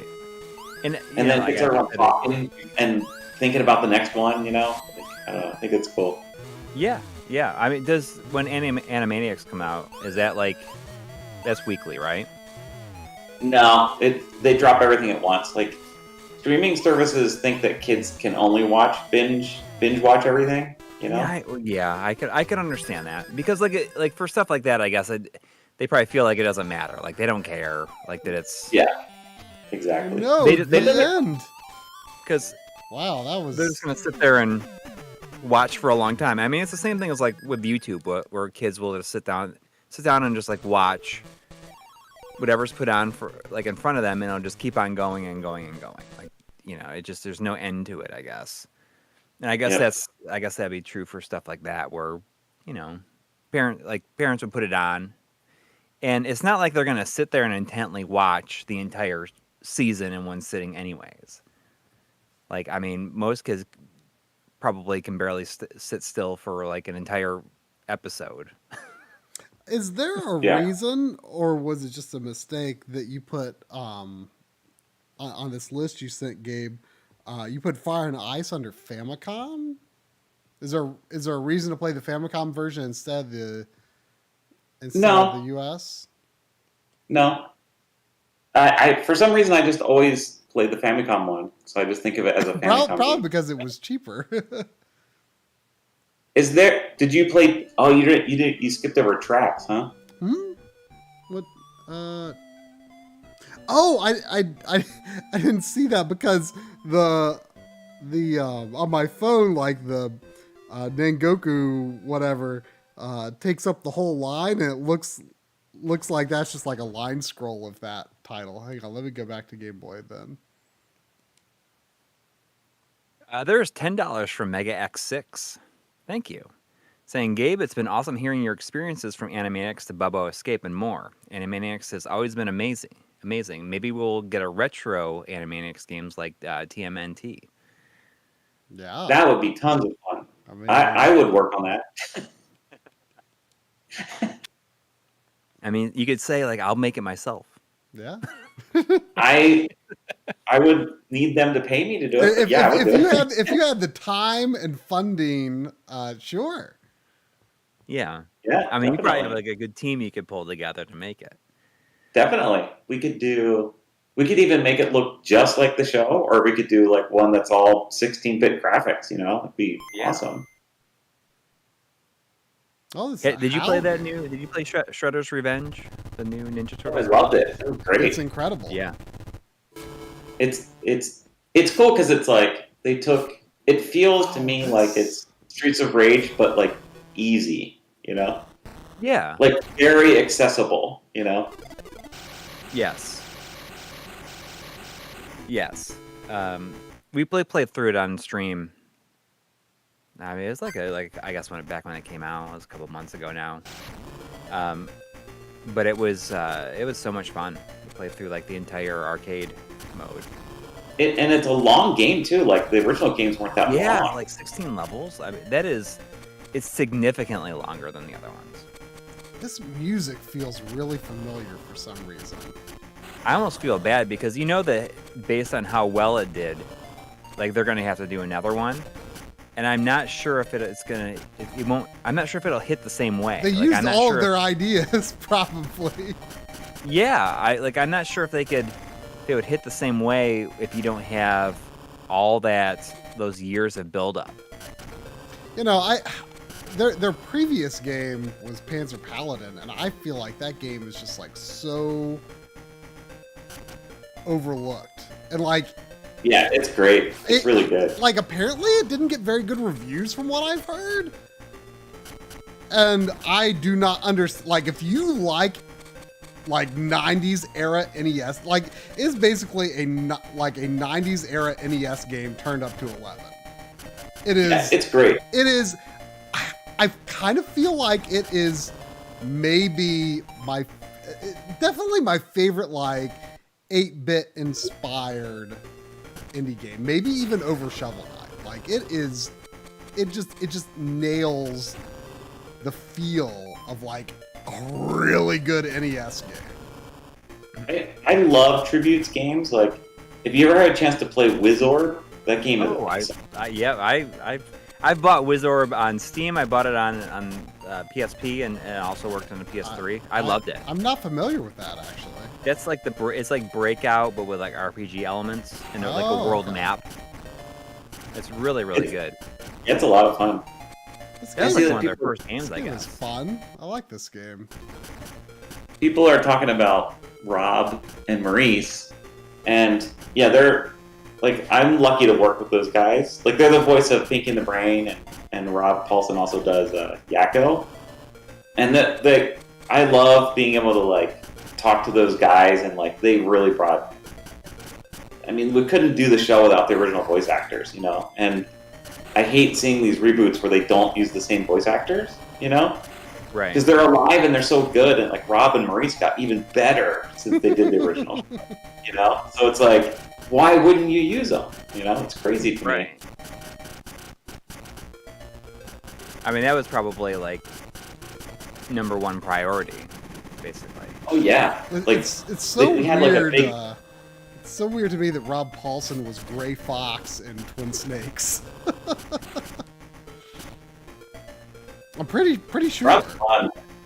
Rob, we bring Rob in, like, basically the way we make our show, like any animation is like you do the main record, then you have like rewrites, and you do you record the rewrites, then it gets animated, and then at the very end you bring them back in to like do like efforts and grunts or like stuff when they fall, because to match like the motion of the animation, right? Mm-hmm. And yeah. Rob comes in and he just kills it every time because he does the funniest like falls and hits, and like especially his Pinky, he does like the funny like it's like all this great stuff that he does. Like do they so record? Do they record together, like the actors?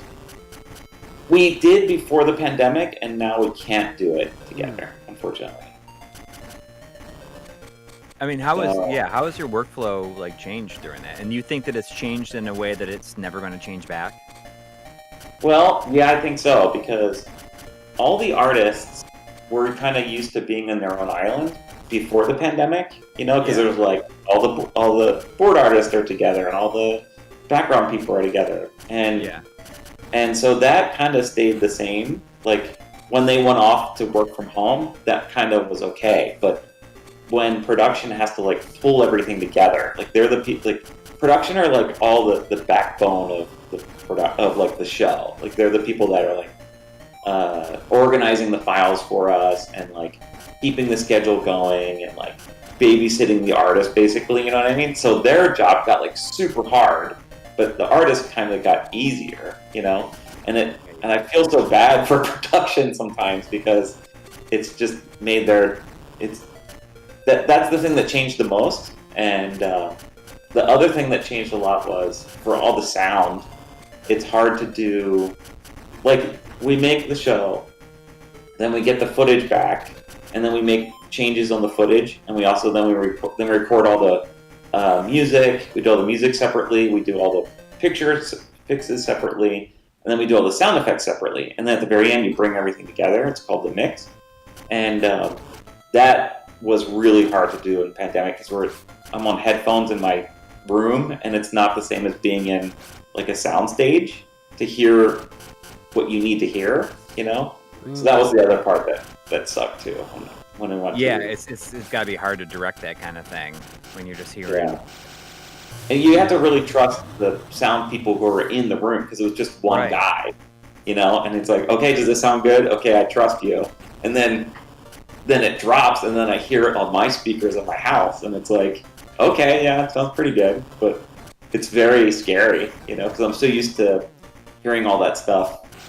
Yeah, or hearing it like. The thing that really sucked, especially with Animaniacs in particular, was we had a 32-piece orchestra for every episode, and we'd score every episode. Wait, an orchestra, okay. Yeah, and we would record everyone together, like in the same soundstage that they did the original show, and that they did the original Looney Tunes in, like in the 30s and 40s. Like that stage has been there that long, you know. And when we went into lockdown, we couldn't do those records anymore. We had to like have people all over the country like play at their house and then mail it, then send it in, and then mix it together to sound like that. Wow, that's that really sucked. And they're thinking is it gonna like lose that feeling? It did. Like, so if anyone has a keen ear, you can tell like halfway through season 1 is when we went into the lockdown, you can tell the difference. And then towards the end, in the beginning of season 3 is when we could start recording back in the orchestra, with the full orchestra, and it sounds really different. I can tell the difference, and maybe other viewers can tell the difference, but it makes a big difference to me, you know. Something about that room that sounds really good, you know. Yeah. I mean, it's just hard to imagine like everyone's home recording of just individual instruments like matching up at all. I mean, I'm sure that you have to add like different levels of reverb and stuff to like compensate, I suppose. One thing we ran into, which was really interesting, was the horns didn't sound like they did in the room, and I kept complaining about it because that's basically my job. Is like, hey, this doesn't sound right. Let's try to fix this. And it took like multiple times, and we figured out that it was the mic that they were using at their house. It was the kind of mic they were using. So then they figured out a way to compensate for that. So. That's crazy. I mean, and it's not like you can just like, I guess, buy everybody the same stuff. Most of them are like, they have their own setups. They had to go into like, all the voice actors built like sound recording booths in their garages and stuff, so they could just keep working, you know. Yeah, and I mean that's like happened. Like I've like worked on certain things where not like it's just more just like voiceover stuff, and you know, like not actual like voice acting or anything like that. It's just voiceover, and a lot of those people just have like these booths in their house. But that's also because, you know, they're just reading like, I mean, a lot of these people are just like reading like medical text of this, like, you know, here's like the side effects may include blah blah blah. You know, it's not something that really needs to have you be on location with them. Yeah. Yeah. But for something like that, like it's got to be. The best times for making Animaniacs was when we had all 4 of the actors together. You know, like the 3 Warner, it's Tress, Jess, and Rob, and then Maurice was there when Rob and Maurice would record. And it's really funny because like they all play off each other like so well. Like as soon as we got in the booth for the first record, it was just like instantaneous. Like they're all together and they're all doing the original characters, and they have new lines that are, and they're just like it was just like the best day. Like that was the best day, just to hear everyone together, you know.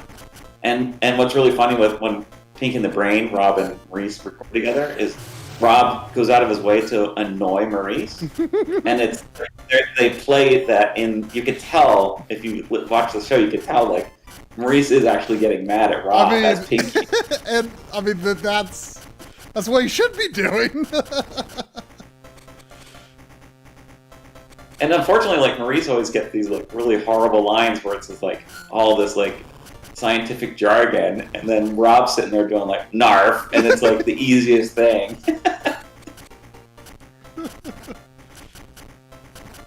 That's cool. I mean, I get really envious of like people who can like do voice acting and deliver lines.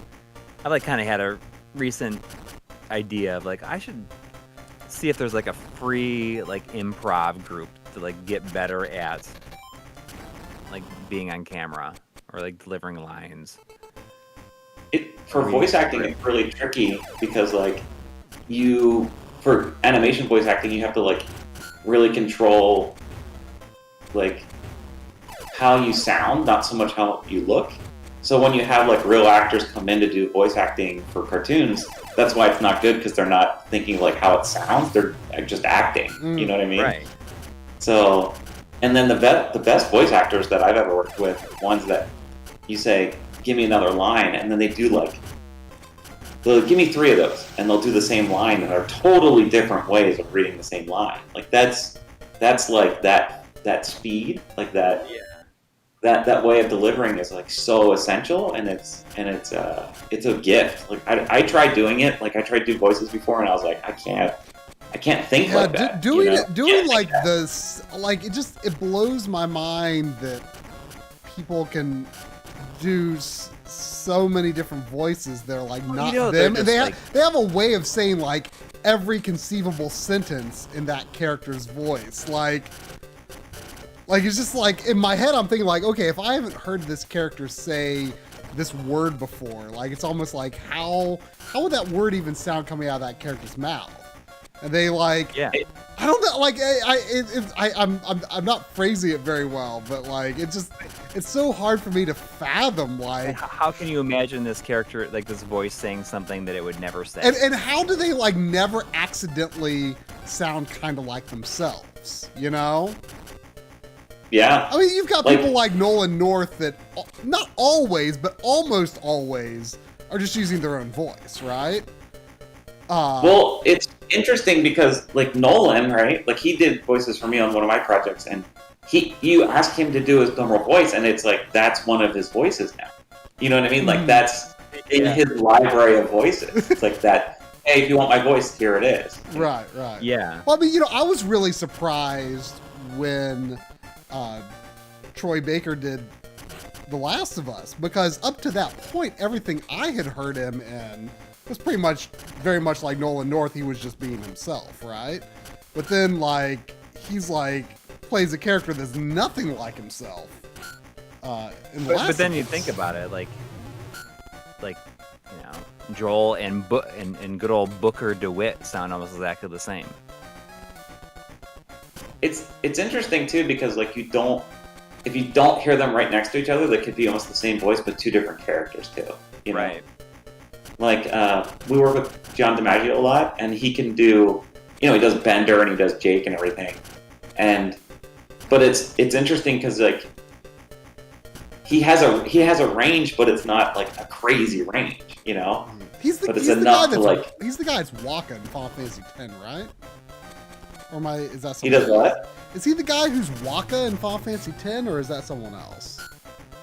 I don't know. He does the guy from Gears of War, right? Marcus Phoenix? I don't know. I'm not familiar with all his game stuff, but he does Bender from Futurama. This game is amazing. I want this game. This Trax game. Yeah, I was gonna say it's pretty awesome. This game looks pretty great. Is great. It's on your list. That's definitely on the Gabe, list. you'd mentioned Roger Rabbit earlier. I want to know, like, how did you feel about the Chip and Dale movie? Oh, well, I thought I like the idea that they kind of like threw out the original show and kind of like made something funny with it. Yeah. But I didn't like the execution that much of it. You know what I mean? Like, I didn't like I it wanted because like real traditional animation, but I know why they did it because they had to do it really fast. I mean, and that's why they did it. I didn't like how, like, you know, okay, Chip is supposed to be traditional animation, but you could so tell he's just cell shaded, you know? Yeah.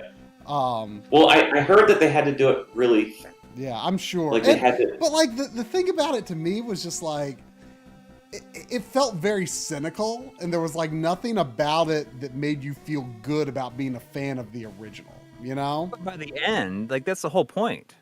No, it's by the end it's supposed to be like, you know, this was good. Yeah, but they came to that conclusion by going through all of this stuff that wasn't good. At least in my opinion. I didn't like, but like, Gabe, have you seen the DuckTales reboot? Like, I can't shut up about that. I finally watched it last year, and it blew me away. I couldn't believe how good that was. Yeah, the people that ran that show they're great. They're like that. The writers are really good, and that's a good way to do that kind of thing because it's like with the original DuckTales, they didn't do like overarching stories. You know what I mean? So it's like it's like ripe for that. You know what I mean? Like if they did a Chippendale show, they could make that show really good too. You know what I mean? With like overarching stories and make it more action based, and they could do a really good show like that. But, yeah, I mean, I don't know. Disney's a weird place. Yeah, like I don't like how like. I was kind of reminded of, I mean, you're an animation guy, so you probably have a different opinion, but I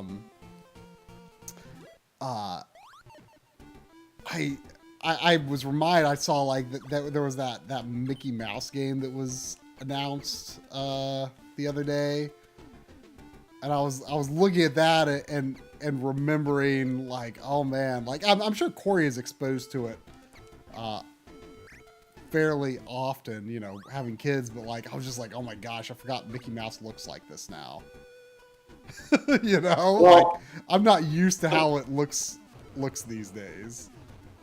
The problem, like, I don't want to say anything bad about that game, but I hate the way that game looks. Like, I love those Mickey shorts, and it does not look like those Mickey shorts. Like, I know a lot of people that work on those Mickey shorts, and they saw that, and they're just like, what happened? Like, why did they make it look like this and not like the show that we made? I'm exposed to like current Mickey so infrequently that like I'm not saying it's necessarily bad, but I'm just like it's always just like it's like such a shock to the system for me, right? Because it's just like, whoa, this looks so strange to me, right? Yeah. Just because I don't see it very often. Those Mickey shorts that they did. That was a whole part of like they wanted to like reinvent Mickey. Like they took years to figure out, and multiple divisions around the world to figure out like a good look for Mickey.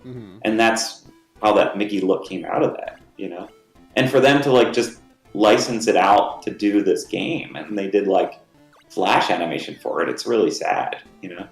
It's surprising to me that Disney would actually do that. It's interesting how. You know, I mean, talking about like new versus, old looks for things. It's really interesting to me how, how much Nickelodeon has been open to. Oops, was that not how I was supposed to do that? It's interesting how open Nickelodeon's been to, just featuring the old versions of the Ninja Turtles again. You know, like with Shredder's Revenge and everything like that. Like they know that there's an audience that wants that. You know, I actually watched. I was recommended by a friend, Audie. He's a massive Ninja Turtles fan, and oops. But you know what's interesting about that?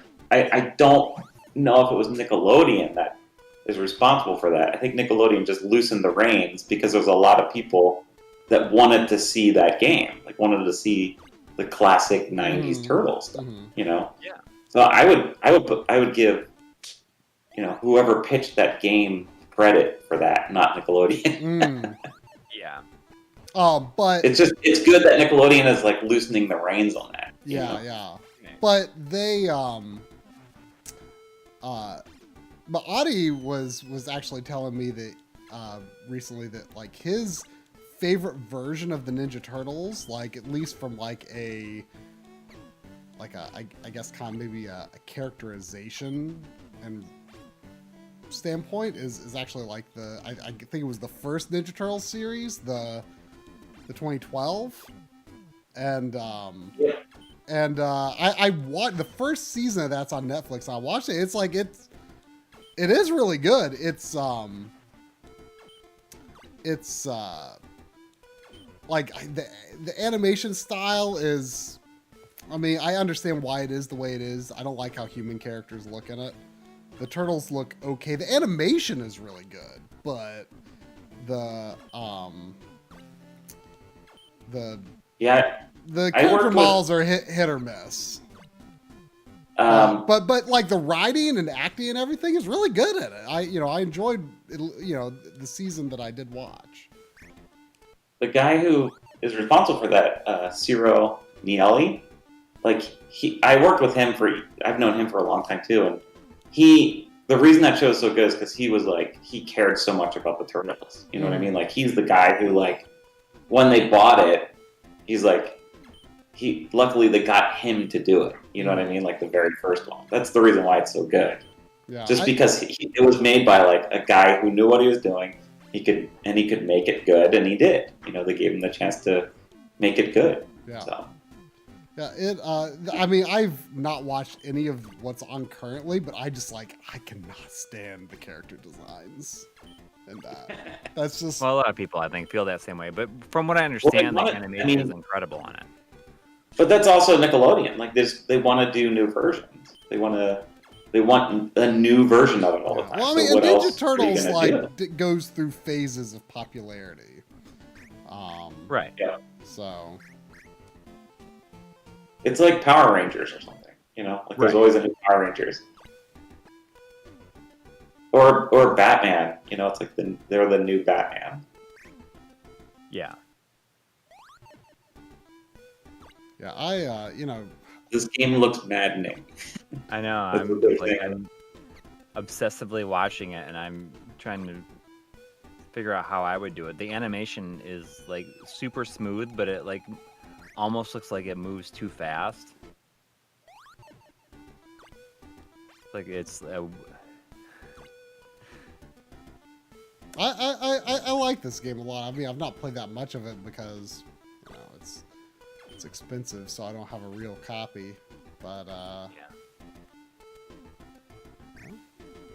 we can. Yeah, I couldn't find a cheap copy of this game either. So I saw some people talk about Gargoyles Remastered. Is it a game, or is it I mean, people have been talking about it being remastered, but I don't know if it's actually being remastered or if it's just going to be an emulated version. Is it like the Genesis game, or what is it? I think that's what people are saying. That's a game that I never have heard anyone talk about. I've never heard anyone say oh, is that good or not? People talk about the Disney afternoon games. I've never when I saw the news oh, there's going to be a new version of Gargoyles on the Genesis, I was like that show is popular. Other games based on the Disney afternoon are popular, but I've never heard anyone talk about that game. I don't know why. That game is so pretty. I don't know if you guys... I mean, it's animated so well. The Genesis game, I know of it, but I've never played it before. It is so cool looking. A trailer now. So, Devil World was one of the games on your list. This is kind of famous-ish for being a Miyamoto adjacent game that never came out here. Yeah, well, I just know the devil from the devil character from Smash. Yeah. That's where I first saw him, I think. What's cool about this is it's Miyamoto doing his version of Pac-Man. He's a big Pac-Man freak, so it's interesting to see his version of Pac-Man. Yeah. I would think, I have something like. something like that. So do you have to have a cross to eat the pellets? It looks like You have to have a cross to shoot at the demons or whatever. And you want to... What do you have to do? You have to collect the Bible or something? I don't remember what you have to do. That's why it never came out here, right? Basically. Too much Christian iconography. Yeah. Yeah.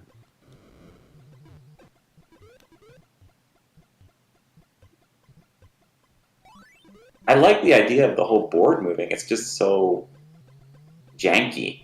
You know what I mean? It is a little janky. It definitely Like if they did be a good a gimmick 60 for frames Smash. per second version or something of this, it could be really cool. Yeah, I mean, I never would have thought that this would have been like Miyamoto's Pac-Man, because for some reason I think I always thought that was like Clue Land. Maybe he didn't. I guess he didn't do I've that. never really learned to play Clue Land. I don't. No. quite I think you can understand shoot. You can shoot at those guys. it. Yeah, but I think you have to have a cross. So you have to have a cross basically to do anything. Right. Just like in real life, in church.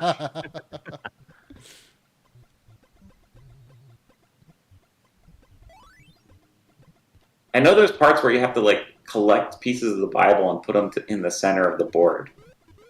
There are levels like that.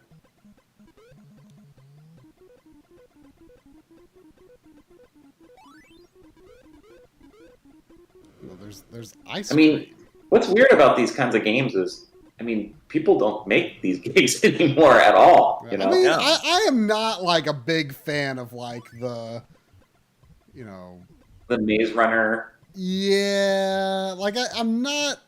I'm honestly not that huge of a fan of like basically anything pre Super Mario Brothers. Like, to be honest, I could see that. just I just sort of like- these endless sort of high score style games are not so much my thing. What's interesting, like, the mechanics are really cool, and it'd be cool to, like, take these mechanics and make a, you know what I mean? Like, make it not a score chaser, you know? Yeah. That was kind of my approach for Bub-O. I was like, there's so many cool, like, other ways you could play games that aren't being looked at all, you know? Like, Lock and Chase is, like, another one where it's like, no one thinks about that. Siri Creepoon is mentioning Mappy, which Drum was playing Mappy Land on the Backloggery stream last week, and he was saying he likes regular Mappy, but Mappy's gameplay translated into a platformer didn't always work out. I know I've tried Mappy before, but I don't remember. This is like, my friend is like, Greg. He's crazy about this game. Like, he loves this game. This is one of his favorite arcade games, and I could never get into it. I couldn't. Yeah, it's it's just something I would. weird to me, you know. Some people, I don't know. They just like playing it at the right time in their life. Yeah, I mean, again, these black background, high score based, arcade games. It just never quite grabbed me. I think that you and I are similar, because I didn't go to the arcade very often when I was a kid. I played at home on my NES. Same. Yeah, I mean, it was arcade for me was always like, I get to go to the arcade. I went to the arcade when I was in the mall, but I didn't want to be in the mall, because being in the mall meant going clothes shopping and trying on shoes and, waiting for my mom to do whatever she wanted to do. And I didn't want to be there. I didn't want to do that. It was boring. So the arcade was like the one bright spot, but in general, I was not in a place I wanted to be. You know what I mean? Yeah. So Like, I mean, Corey is like big in mall culture, so it's Yeah. Oh, I. But like I retrospectively kind of do like the mall, but like as a kid, it was very boring for me, you know. So I was not a big arcade kid. But like, you know, when you look at some of those SG-1000 games though, those are still kind of that era, like that Guzzler and stuff. That seemed pretty. I was kind of into that, you know. I mean, I can kind of get into some of these games, but like, there is nothing before Super Mario Brothers that I'm like, oh my gosh, I love that game, you know. Interesting. Let's see what else was on our NES list here. Metro Cross. I don't know that. Is that Famicom or? That's a Famicom game. I mean, I love going to the mall, you know, growing up, but you know, like it became a whole different thing. Like once I was like a teenager, it was like. I totally agree. And what's interesting is like I remember going to the mall and begging my mom for like money to play in the arcade, and then when I had a job and I would go to hang out with my friends, I didn't want to spend as much money just playing games. I wanted to like hang out with my friends or like eat pizza. You know what I mean? Yeah, go to Swarr's, right? You know? Was it Swarr's pizza? That's what I always. Yeah, exactly. Yeah.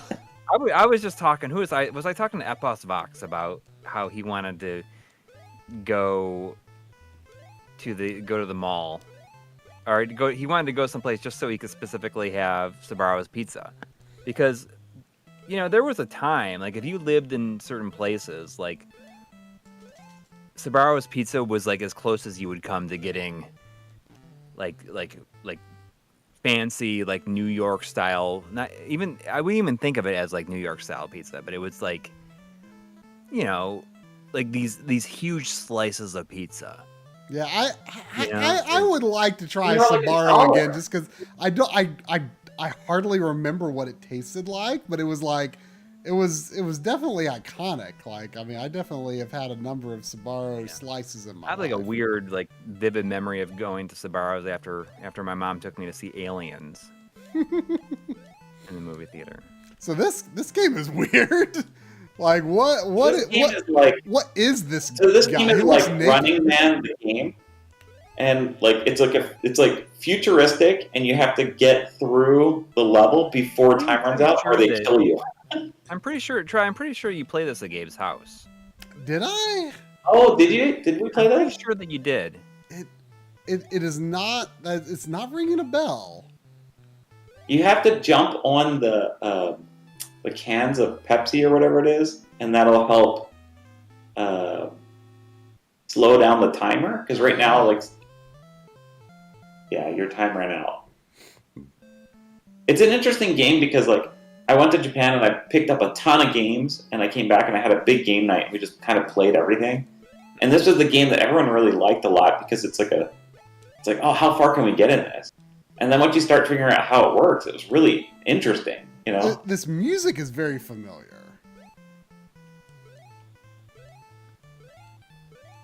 See how timer stopped? Yeah.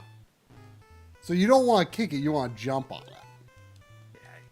Yeah, and then when you hit those ramps, you can hit those ramps a certain way. If you jump on them a certain way, you can flip like halfway across the screen. So you could skip the oh, you're invincible. That's great. I don't know how. But you can skip all like the slow down green tiles. You know. There's $2 from Dr. Butte Fat Man or Butt Fat Man, saying, Corey, have you seen Urusei Yatsura? It inspired Eiko. So I have, what is it, like Beautiful Dreamer? But I haven't watched it. I'm familiar with it, obviously, but. So Gabe, when did you go to Japan? Was it before or after we were at your house? It was before. It was like 2014, I think. My wife and I went, and it was great because I said I need a whole day in Akihabara. Oh, we spent like basically 3 days there, I think. Yeah. Because we went. I mean, I don't know if we probably haven't had really much of a chance to talk to you about our experience there, because we went there to shoot the M2 documentary. Oh, that's so cool. Like, that is such a cool thing to do. But we only really had the opportunity to be basically in the Tokyo area. M2 is in Chiba Prefecture, but I mean it's still all part of the Tokyo area. But yeah, we spent quite a bit of time in Akihabara, just like Did you go to like Super Potato and everything? Yeah, I mean Super Potato is like the famous one, of course, but I mean there's so many more places. We had Jimmy Hoppa with us, so he was able to take us to all of. Oh, that's amazing. The hot I had to do all that research myself. Yeah, it would have been quite difficult figuring out anything without his help. It was wonderful to have him along for many reasons. So yeah, that was I mean, I want to go back again so bad. It was a great experience. I want to live there. I mean, basically. You should play more Yakuza. Then it's almost like living there. Yeah. What if you moved there, Corey, and then you start throwing guys into convenience stores and stuff? Like, that would be cool. And throwing their heads into the microwave. Into the that's one of my first memories of Japan is when we went to the 7-Eleven and like I just assumed like, oh, microwave, like whatever their word for microwave is probably just, it's a borrowed word. So if I say microwave, they're going to understand what that means, right? And I picked out like a meal at the 7-Eleven that needed to be microwaved, and we didn't have a microwave in our room. And like the poor girl behind the counter in 7-Eleven, I'm just like, microwave? I'm like pointing to the microwave behind her, and she's just like, like I could tell she was very confused and nervous. And then Corey brought up he wrote microwave in Google Translate and showed the phone, and like that's like such an obvious thing to do, but it was just like genius to me at the time. Like I'm like, oh, what a great way to communicate with people. Just use Google Translate and show them your phone, And so microwave in Japan is actually denji renji, which I think means like electric range or something like that. Interesting. So that's one of my first memories of Japan is confusing the poor girl at 7-Eleven. What is a microwave? Huh? Did you guys have to ask for games when you're looking for games? Did you have to like ask for them? What do you mean ask for them? Well, like some games I would go into like a store and I'd go through and look through everything, but then they had ones in cases and stuff, and I didn't know where they were. How to find them. What was interesting to me was in the price tier of what qualifies as a behind the case game in Japan is like much higher than it is here. Like you're just like browsing out in the commons in Japan and you're finding $60+ games, right?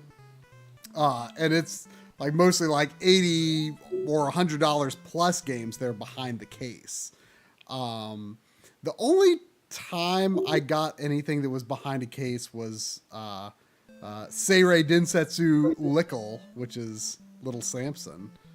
That was significantly less expensive than the US version, but still expensive enough to be behind a case. I think Jimmy made that happen though. What was that? Pachinko parlor of all places. I looked all over for just a parlor, a gachapon.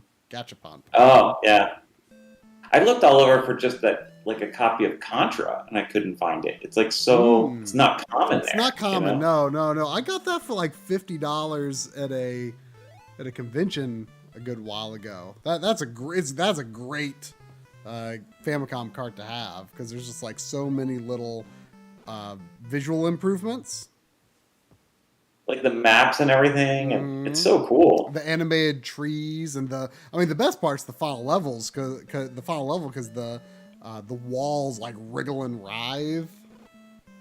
They wriggle. They do. I am not too familiar with Snow Brothers. I have that new one coming. Like there, or it's like a remake of this one of the original. I mean, I know the arcade game, name, of course, but Snow it's Bros. like quite an expensive game on NES. But I don't know if I've ever tried it. I don't know if you don't like Bubble Bobble, you might not like this game that much. Mm-hmm. I see it's. Bubble. I noticed it was Bubble. Capcom though. Is Bubble. it a Capcom game in the arcade, or they didn't just like make? We're into the bathroom again. Is the original version of this Capcom as well?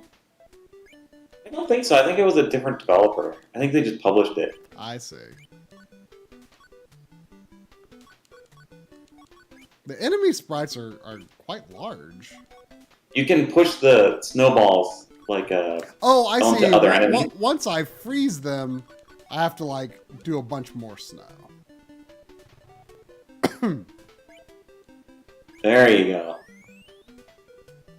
I have a friend who just like adores this game. He just loves it so much. It's kind of like Whoa. Parasol Stars. Yeah.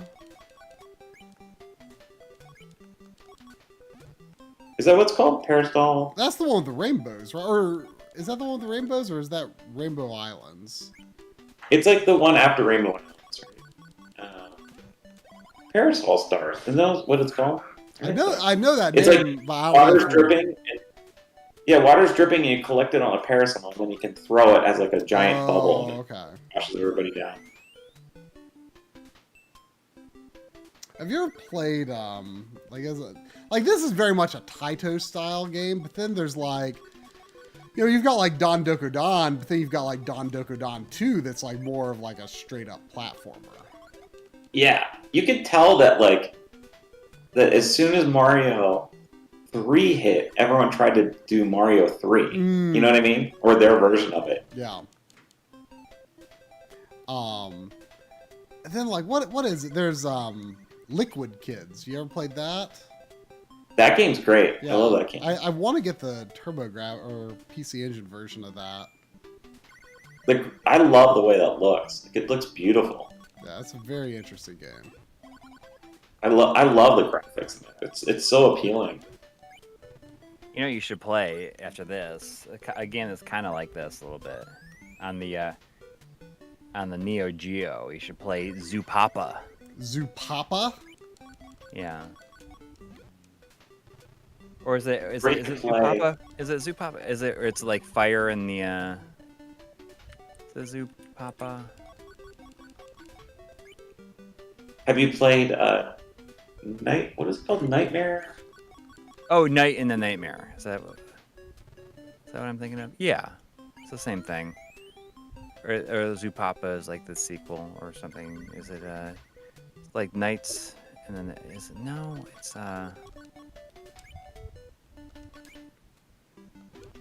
What is it called? Zupapa. Let me see here. Nightmare in the Dark. That's it. Yeah, that game's great. Yeah, they're both like very similar.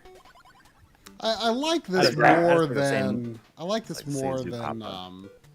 than Bubble Bobble so far.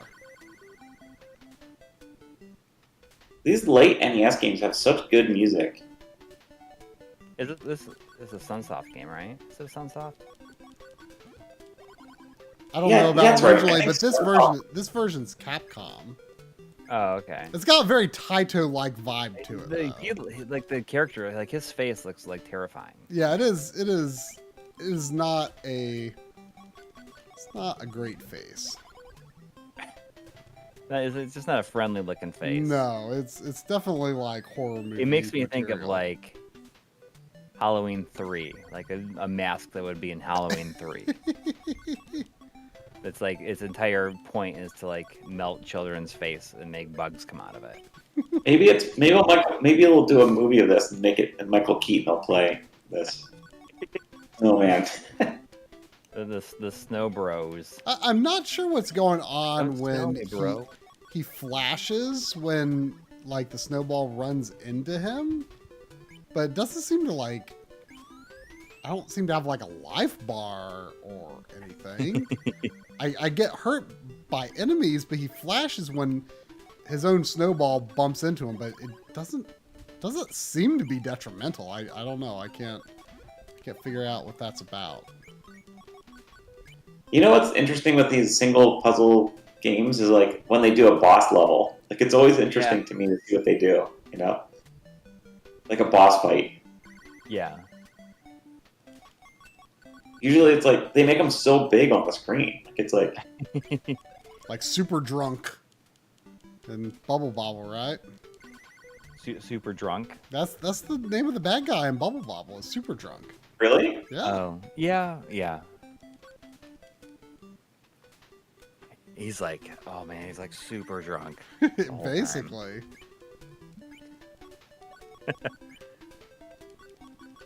When you finish this one, try Zupapa.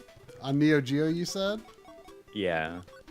I just like to say the name Zupapa. that is a pretty good word. I gotta make another game where it's just a fun word for you to pronounce. Corey. I know, like Bub-O. Go to IKEA for inspiration, because like whenever I build IKEA furniture, like I just say it over and over and over again out loud while I'm like putting it together. Like Zuparp. Stubarp. The like the longer feet for Besta units are called Stubarp. Stubarp. It's like a separate product from the Bestie. It's Stubarp. That's one of my favorite. Another one of my favorites are my media shelves that I've got Switch and PlayStation games on. Those are called Svalness. But unfortunately, that system is discontinued. I really liked it. That's not as fun as Stubarp. I like Svalness. Svalness is fun. That's a weird. Yeah, in Yakuza, there's the Papua convenience stores. Papua. I tried watching a bit of that Yakuza movie. Yeah, you tried. What? You tried. I mean, I just didn't watch the whole thing. It's interesting. It's interesting that they kind of pick it up in the middle of the first game, like the middle of the story. They skip a lot of the early stuff. Well, I mean, like the Phoenix Wright movie that the same director did, like they really gloss over the early stuff, and like almost the whole movie is like the last case. So you saw that movie? Mm-hmm. Yeah, good number of years ago. I think it was when Drum and Lynn were moving to the area. I bet that is better than like anything like the Uwe Boll movies. Probably. I don't remember that much about. I'd like to watch it again. I wonder if the controller I'm using has enough buttons for the game you're talking about. It probably does. You should be okay. NeoGeo. What'd you say it's called? Zupapa? Zupapa. Yes, Zane's dad. There's I don't think it was ever officially released in the U.S. The Phoenix Wright movie. It was directed by Takashi Miike, who like has directed like the most insane number of movies ever. Yeah. Yep. And they're insane movies. Yes. Yeah. Like he's got like a massive range. Oh, it's the very last game on the NeoGeo list. Yeah. Yeah, he's got like so much like intense horse. Like one of like the most disgusting horror movies I've ever seen is Audition. And that's a movie he did. You're watching it, you're like, that's disgusting. Yes. It's like most of them, like it's all building up to like a scene at the very end. Yeah. Like outside of that, like there's nothing like super scary about it, but then like at the very, very end, it's just like, oh my gosh, I cannot I cannot unsee this. Have you guys seen Yakuza Apocalypse by Takashi Miike? No. Oh, he did another Yakuza movie? No, it can't It's be. called It can't be Yakuza Apocalypse, and it's just amazing. Yakuza. Yeah, Yakuza Apocalypse. It's basically the premise is that the head of the Yakuza is a vampire, That's cool. I mean, and then it goes like off the rails. It's great. I highly recommend it. Oh man, I mean, that's might have like. to get another controller hooked up here. Is that just something they should have 4? You're using a Super Nintendo controller, right? No, I'm using a TurboGrafx controller. A what? A TurboGrafx controller. Oh, okay. Like I love movies where, you know, it just has like ridiculous premise and it like the change in the way that the change in plot, I guess, like happens like halfway through. You know, like, you know, there's that new Predator movie that just came out. Yeah. It got me thinking about how the original Predator, like one of the reasons it's so good is that like the first like, you know, like quarter of the movie is about something completely different. And then they just like throw like a ridiculous situation at it. There's one movie I remember seeing a long time ago. It was the same person that I think that made The Descent, called Dog Soldiers. It's like, I don't know. It's like a military, like a Scottish like military training exercise, or Ireland or something like that. And like they're just like in the woods, like trying to survive, like as part of this military training. I saw that. Yeah, I saw that. And they get attacked by werewolves. It's like out of nowhere, but it's awesome. I like movies like that too, where it's something about like you're really invested in the characters before anything even happens to them. You know, Yeah. that's like some of the best horror movies I've ever seen, or like that. You know, where you're just like, this poor person has gone through so much even before they're in the situation they're in now. You know, And now like, oh geez, now they have to do this. Yeah. Sunshine is kind of like that. And Sunshine is a movie that gets a lot of hate, but I really like Sunshine. Sunshine, not Shunshine. And one of the reasons that Sunshine is so good, I think, is because, you know, the music is so good in that movie. But also, like, people say, oh, it just, like, you know, gets, like, horrible in the last, like, quarter of the movie. But by saying that the last quarter of the movie is bad, you're, like, saying that some of the best parts of the movie is bad. Like, when he has to, like, make that jump from... Did you ever see Sunshine? I have, yeah. Where he has to, like, jump from... Like...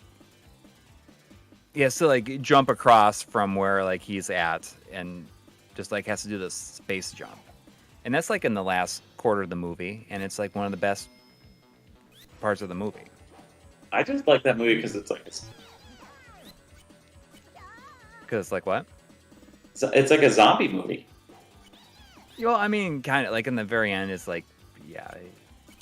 It doesn't really make any sense, like, why that guy was still alive. Yeah. But it doesn't matter. Like, there's just not enough space zombie movies. What? He's been like given like some supernatural power, like from being so close to the sun for so long. Yeah. I think that's what's good about that. What was it, Generations? Was it Generations? The Star Trek movie? Where the Borg are on the ship, and it's like, it's a straight up zombie movie. It's so cool, you know? Oh, that's Generations was the... Oh, First Contact. Yeah, First Contact. Yeah. Which I think a lot of people think is like the best, like one of the best ones. I mean, like that and Star Trek 2 I think are probably considered to be the two best. I haven't watched this any is of that. basically Big zombie. This is basically arcade Pikmin. This game's Zupapa. cool.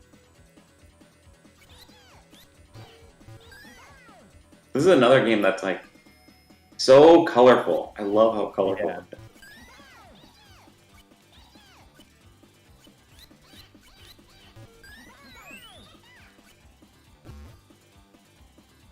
is. Who has? Oh, cut that. No, I think people were saying like, Gabe, that your audio like that you don't have enough stuff in your room, so that it sounds like it gives a little bit of an echo, but like it doesn't. Oh. Sorry about that. I'm not Yeah. used to doing No, this. I like you were saying I only have this stuff on my desk, and that makes me feel like I'm envious of the amount of stuff that you can just like have an empty desk like that. You probably get a lot of work done. I used to have a very small desk, and I wanted to put more stuff on the desk, but instead of doing that, I got a bigger desk and then just spread everything out. And it made a huge difference because now I can like have a little thing here, a little thing over here. You know what I mean? Like it feels like a workbench or something, not less like a desk. I feel like I need to like have a dedicated table that's just like there's no purpose to this table other than to put stuff that I don't know where I want to put anywhere else, or I don't feel like putting away right now, because otherwise any available surface is just going to become that surface. The original idea with this was like to have multiple projects going at the same time and then just walk up to it and work on that project and then just walk up to another project and work on it. But I'm just get too busy with one project at this point, so I can't have multiple projects going. I have a lot of animation friends that have just desks that are huge, and then they'll just put reference material everywhere for whatever they're working on. So if they're doing like biz dev work or whatever, they'll just have like books out from their library and just have them out on the desk, which is a cool idea, I mean, there's something to be said about that, just like having like inspiration, I guess, around you all the time. Yeah, I don't know. I mean, you guys have that when you have like multiple monitors going, right? I mean, do you just throw on games sometimes, right? Oh, all the time. But like, I mean, sometimes, not for me really, but like sometimes when I get up, like I've kind of, as long as I don't do it for too long, I try to like maybe play something for a little bit, like first thing in the morning while I have some coffee. Whether it's something that I'm like currently in the middle of, or if it's just something random I want to try out. That's why I love having the Pocket, because I can't wait for the more cores to be on there and just like take it all over the place. Yeah. Yeah, I played a few months ago. I took it on a trip to do some freelance work, and I actually like played it for pleasure for the first time, because I had not like really like played it for any reason up to that point except like to make the episode and to test it out and stuff, right?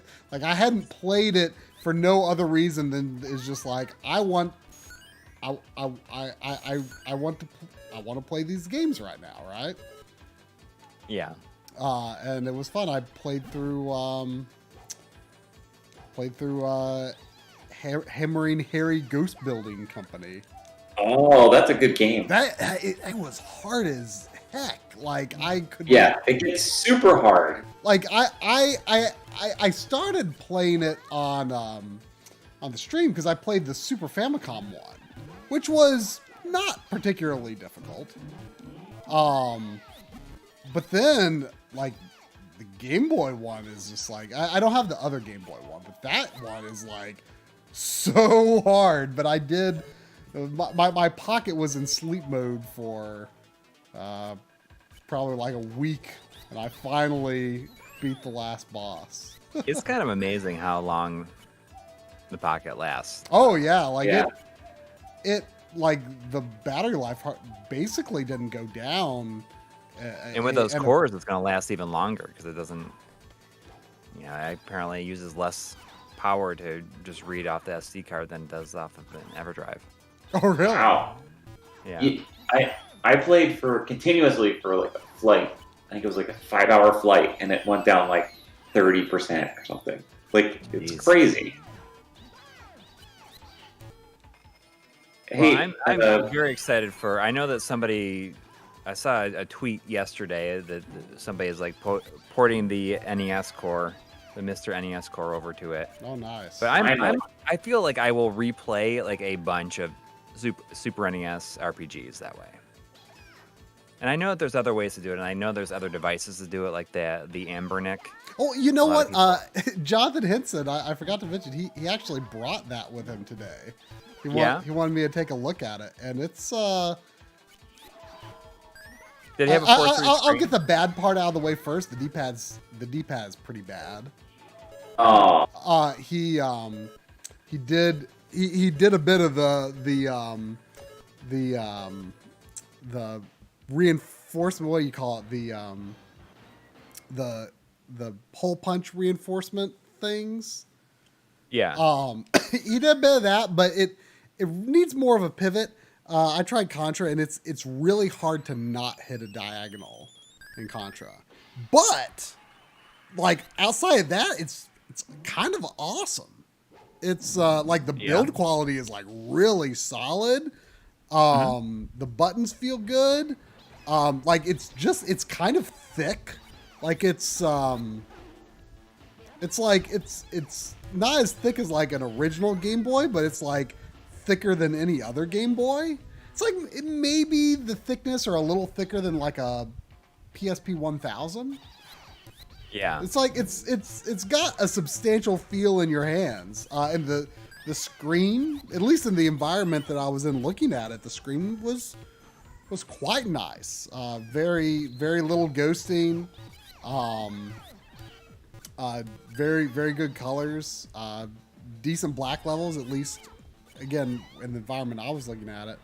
Had interpolation set on the emulators he had going on it. I was impressed by everything except the D-pad.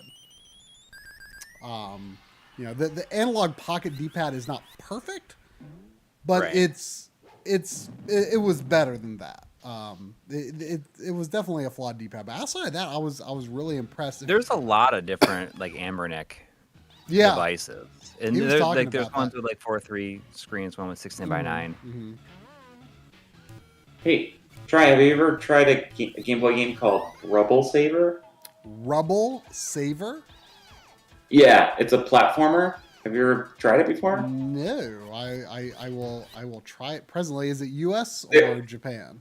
The U.S. version, and then there was Rubble Saver 2, which came out in Japan, and that's really good too. So it's like a huge step up from Rubble Saver. So if you like the way Rubble Saver plays, then it might be called. Oh, actually, in the United States, it's called Adventures of Star Saver. Adventures of Star There Saver. it is. Sorry. Okay. Set the buttons for this Super Nintendo controller I'm Star using Saver. now. Yeah, it's really interesting. The first one's pretty primitive, but then the second one is like a big step up. So if you like the first one, you'd really like the second one too. Okay.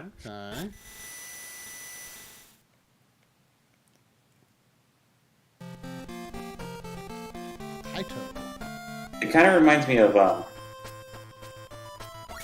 it's not like the graphics kind of look like Avenging Spirit or something. Oh, I love Avenging Spirit. Oh my gosh. Yeah. What a game. This game isn't as good as Avenging Spirit, but it's pretty good. Uh-oh. You're like a little kid in a mech suit, you know? You get A out of decent it? bit of slowdown. That's fun how you're just like, oh, you're just walking on the rings. Yeah, this like it's cool because you can. In the second one, you have like a grapple that you can swing on and stuff. Like it's pretty interesting. There's a good bit of slowdown and a little janky scrolling in this one, so I can definitely see how there's room for improvement. But it seems cool. Yeah. Yeah, it's a pretty cool game. I definitely recommend. I think you would like this. I think if you played to this, you'd like it. Because this is your kind of platformer. Yeah, so I'm very much into. I mean, platformers are my bread and butter. Yeah, they're definitely my favorite. How big is that mech? If it's just like jumping on a moon. It does seem like it might be fairly large. It's just like, Oh no! Oh no! I'm a little kid now.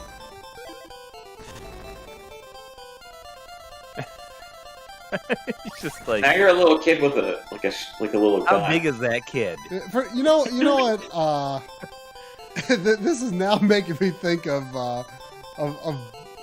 Batman on Game Boy, or as I like to call it, Batman with a gun. Yeah. Yeah.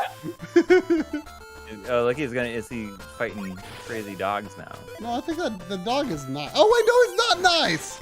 I thought the dog was nice. Oh, this is like a super creepy cross between Kracko and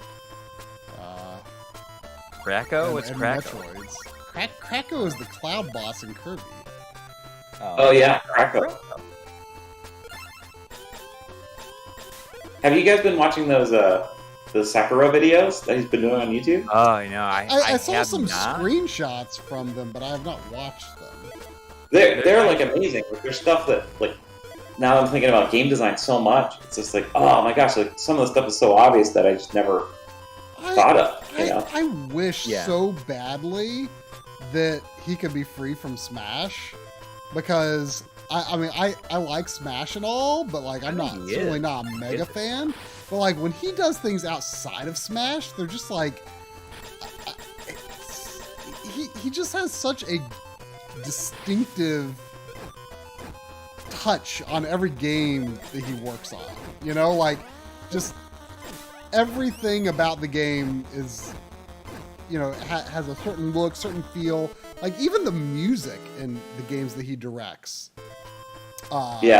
Has even though it's usually done by many composers, has this unified feel to it. And Kid Icarus Uprising, I know that the control scheme, takes some getting used to, but once you do, that is such a imaginative and well directed and designed and just very tight experience that's just very comprehensive in its design, and I love it. That game is amazing, and I wish he had the freedom to do more things, because Smash is good and all, but I think someone else could handle it at this point. Yeah, but he's a perfectionist and a workaholic, so I don't know if he can, I don't know if he can let it go. I'm not sure. Try Rubble Saber 2. Yeah, that's what I was going to do. So that one is only in Japan. Yeah, it feels like he could be free of Smash going forward, because I don't really know what they do next. Well, he called it Super Smash Brothers Ultimate. That literally means it's the end. Yeah, it's the last one. Yeah, there's nothing else they can do, and I think that they just port this and maybe add characters to it. It's just stuff like that. Is just I've mentioned it before, but it's. Oh yeah, this moves a lot smoother. You look at Smash Ultimate, and then even stuff like Mortal Kombat 11. I can't imagine starting from scratch. After try shooting up. Try. So that is just by hitting the D-pad up. I see. Yep. I just don't know how they're gonna. They may as well just go with the games as a service at that point, because I just don't think that they're Mario Kart. I don't think they're gonna be able to do another. Mario Kart that's gonna have nearly as much content. Did you guys? They're not gonna feel like it's worth it. Did you guys play the the one that's like a remote controlled car. No, Like my the- kids want them so bad though. I want to play that, but I mostly want to see how my dog would react to it. It's really cool, and it's like very gimmicky, you know. But there's some cool ideas in there that aren't in Mario Kart yet. Like there's stuff where like the wind blows the power ups across the track and stuff, and like weather plays a big deal in it, and there's some interesting ideas in there. I mean, you know, like, can you drive it without the track? You could just yeah, you move can it just drive it around around.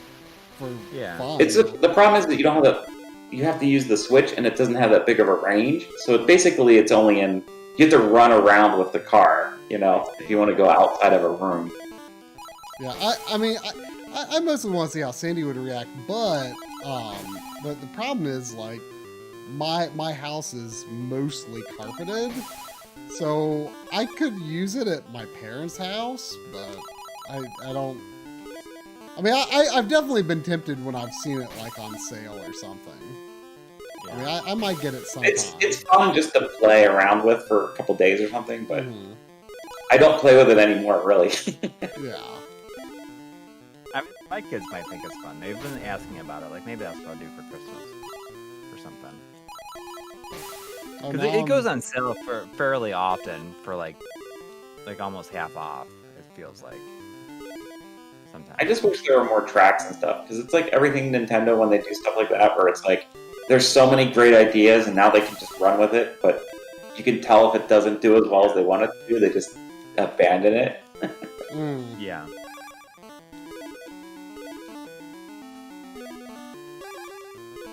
Nintendo's an interesting company just because think of like whenever they release a new system, they always do these great games that are like demos for the system, and then no one ever touches half the stuff in the demos. You know what I mean? Yeah. I mean, Like it's so weird. Yeah. Like they're really like, here you go. Here's everything this can do and all these great ideas. It's like, And it's then- like sometimes it's like, oh my god, it's so much effort Like, to does- make. does anything make a out of game 1-2 based on Switch that. even use the IR sensor on the No. Joy-Cons? yeah, exactly. I don't think so. I mean, nobody's certainly used it to like pretend like you're eating really fast. That's the only thing I know you can do with it. Exactly.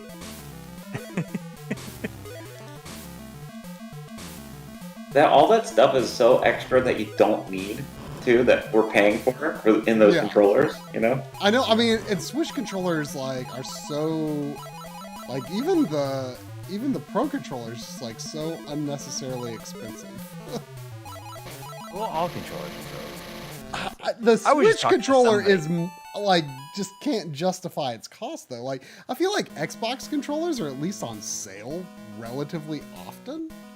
Yeah. But like, if DualSense controllers, like you know, at least there's a lot of technology in there, right? But like, I feel Yeah. like the Switch Pro controller just doesn't. The cost is not justified. I would love to have a second one, but I've only ever been able to bring myself to buy one Pro controller for Switch.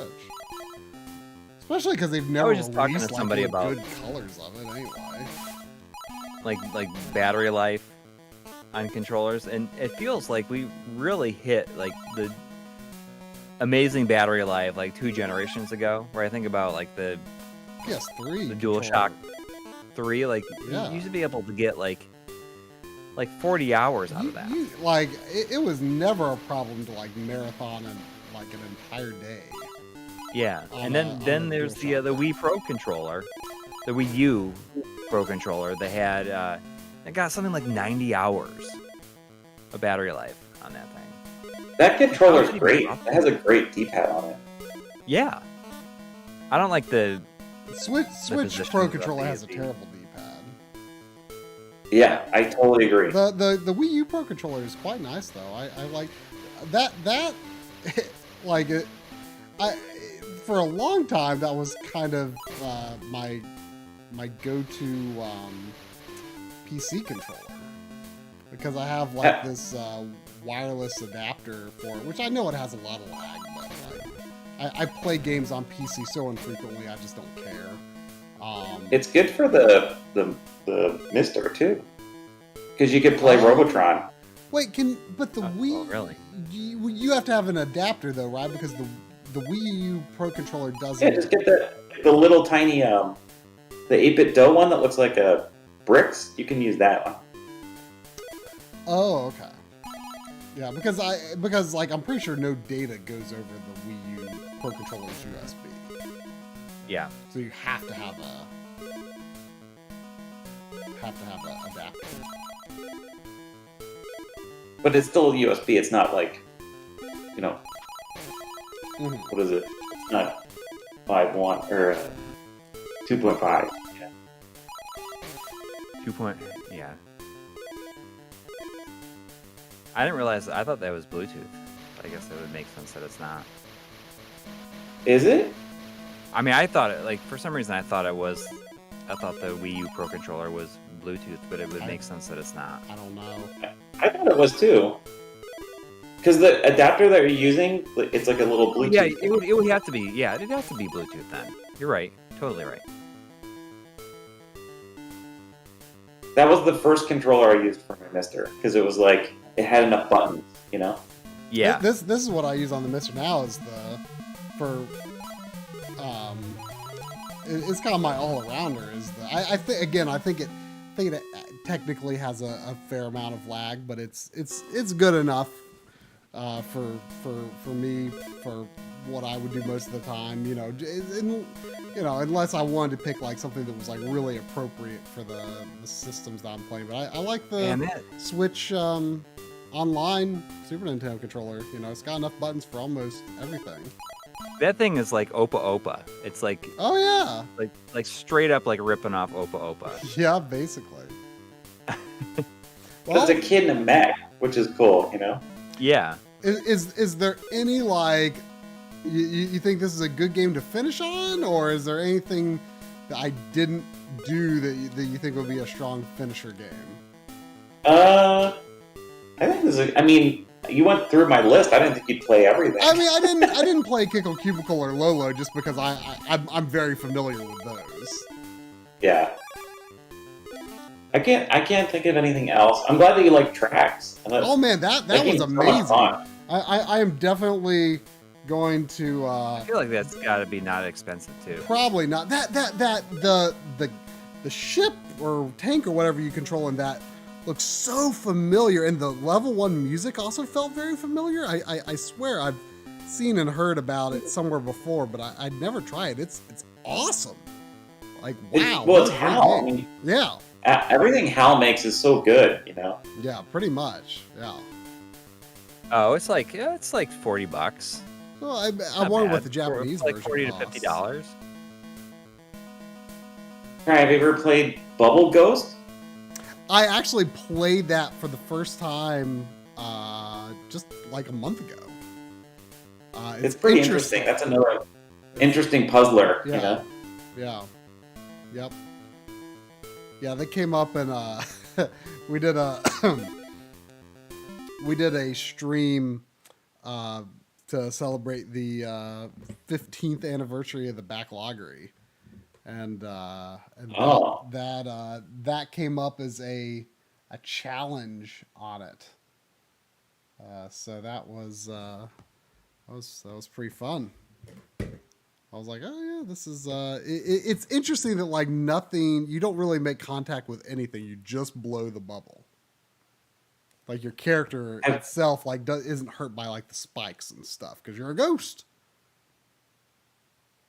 But it's interesting because like, who would have thought that you're a ghost that blows bubbles or just blows wind? You know what I mean? It's such a weird concept. I mean, you know? that's I think where a lot of video games come from is they think of like a way of interacting, or at least more with older games. I think, I can't remember who it was, but I read a quote from someone a while back, and I can't remember if it was an old quote or a more recent quote, but they were saying that, and I think it's true in a lot of ways. It was a game developer saying that like I don't remember exactly how it went, but you know, they were saying that new ideas for like how you interact with a game are going to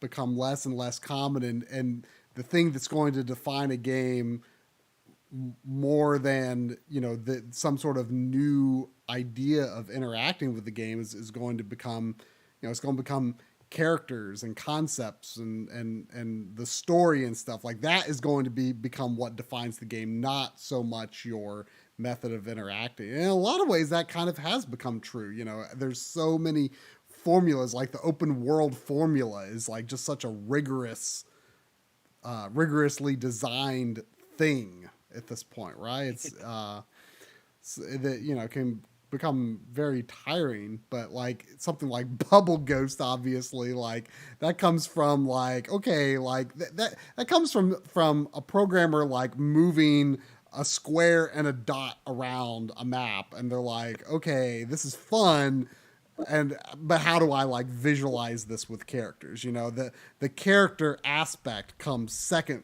You know, their first thought isn't like, how can I make a game about a ghost, right? The ghost comes second, right? Yeah. This really felt like they needed to make a game about a ghost. Yes. That's what would be fun, to make a whole story based on that premise then. You know what I mean? Like that's what could be really funny. Well, I think though that's why old video games have like just such bizarre concepts, and why they're so appealing in a lot of ways, is because they came up with the gameplay concept first and then filled in the gaps with sometimes some very strange and abstract concepts. And that's the appeal of like the NES era of games, I think. Yep. It's like the Wild West. No rules. All right. Well, any last words for the stream? Go pre-order Bub-O. You know, if you just, you know, the pre-orders are open for Bub-O if you're interested. I hope that everyone that plays it loves it, and you know, I'm glad that you guys liked it enough to have me on. So thanks. Yeah, and I'm excited to see what kinds of games you make next. It's cool that you like, you know, you didn't just like finish Bub-O and you're like, okay, you know, I've made my games, I'm done. You're like, you seem to already be thinking about like what you want to do next. So like it's cool. Like a whole thing. It's cool. Like the current plan is to do 3 Bub-O games and like collect them and put them on like modern consoles. Yeah. Yes. That would be, because that makes things so accessible. I mean, that's like if, like, I just me personally, I love like the whole like homebrew cartridge thing, but like for me personally, that's not what I like to put on my shelf. Like I like it when these homebrew games for Genesis or Game Boy or NES or whatever, like they end up on like a physical Switch cartridge, for example. You know, even though they were natively designed for other hardware, I like having an official Nintendo version of it. So that's definitely a great way to make that more accessible. So that would be awesome if that could happen. I would be all for that. I just need the time to make them now. Yeah. It's like everything that we do right now as adults. We just don't have enough time to do it. Yeah, I mean, that's what it feels like sometimes. I just want to make sure that I didn't miss any donations here. Nope, it looks like I did not. Well, thank you to everybody who donated tonight. Yeah. And thanks for hanging out. It was a lot of fun. All right. Yeah, it was tons of fun, guys. It's always fun to hang out with you guys. So come on out to LA and we can have a game night again. I'd love to. Yeah, I mean, hopefully. I mean, maybe I'll go there for work sometime. It's very possible. Like January, I might be there for my regular work, I guess. I'll let you know. Just give me a heads up. I'll make time. Sounds good. I'll set up the whole game room and I'll try to curate it to your taste. That'd be fun. I mean, I'm all about that. All right. Well, we will see everyone next week. All right. Thanks, Have a guys. good week, everybody. Take care.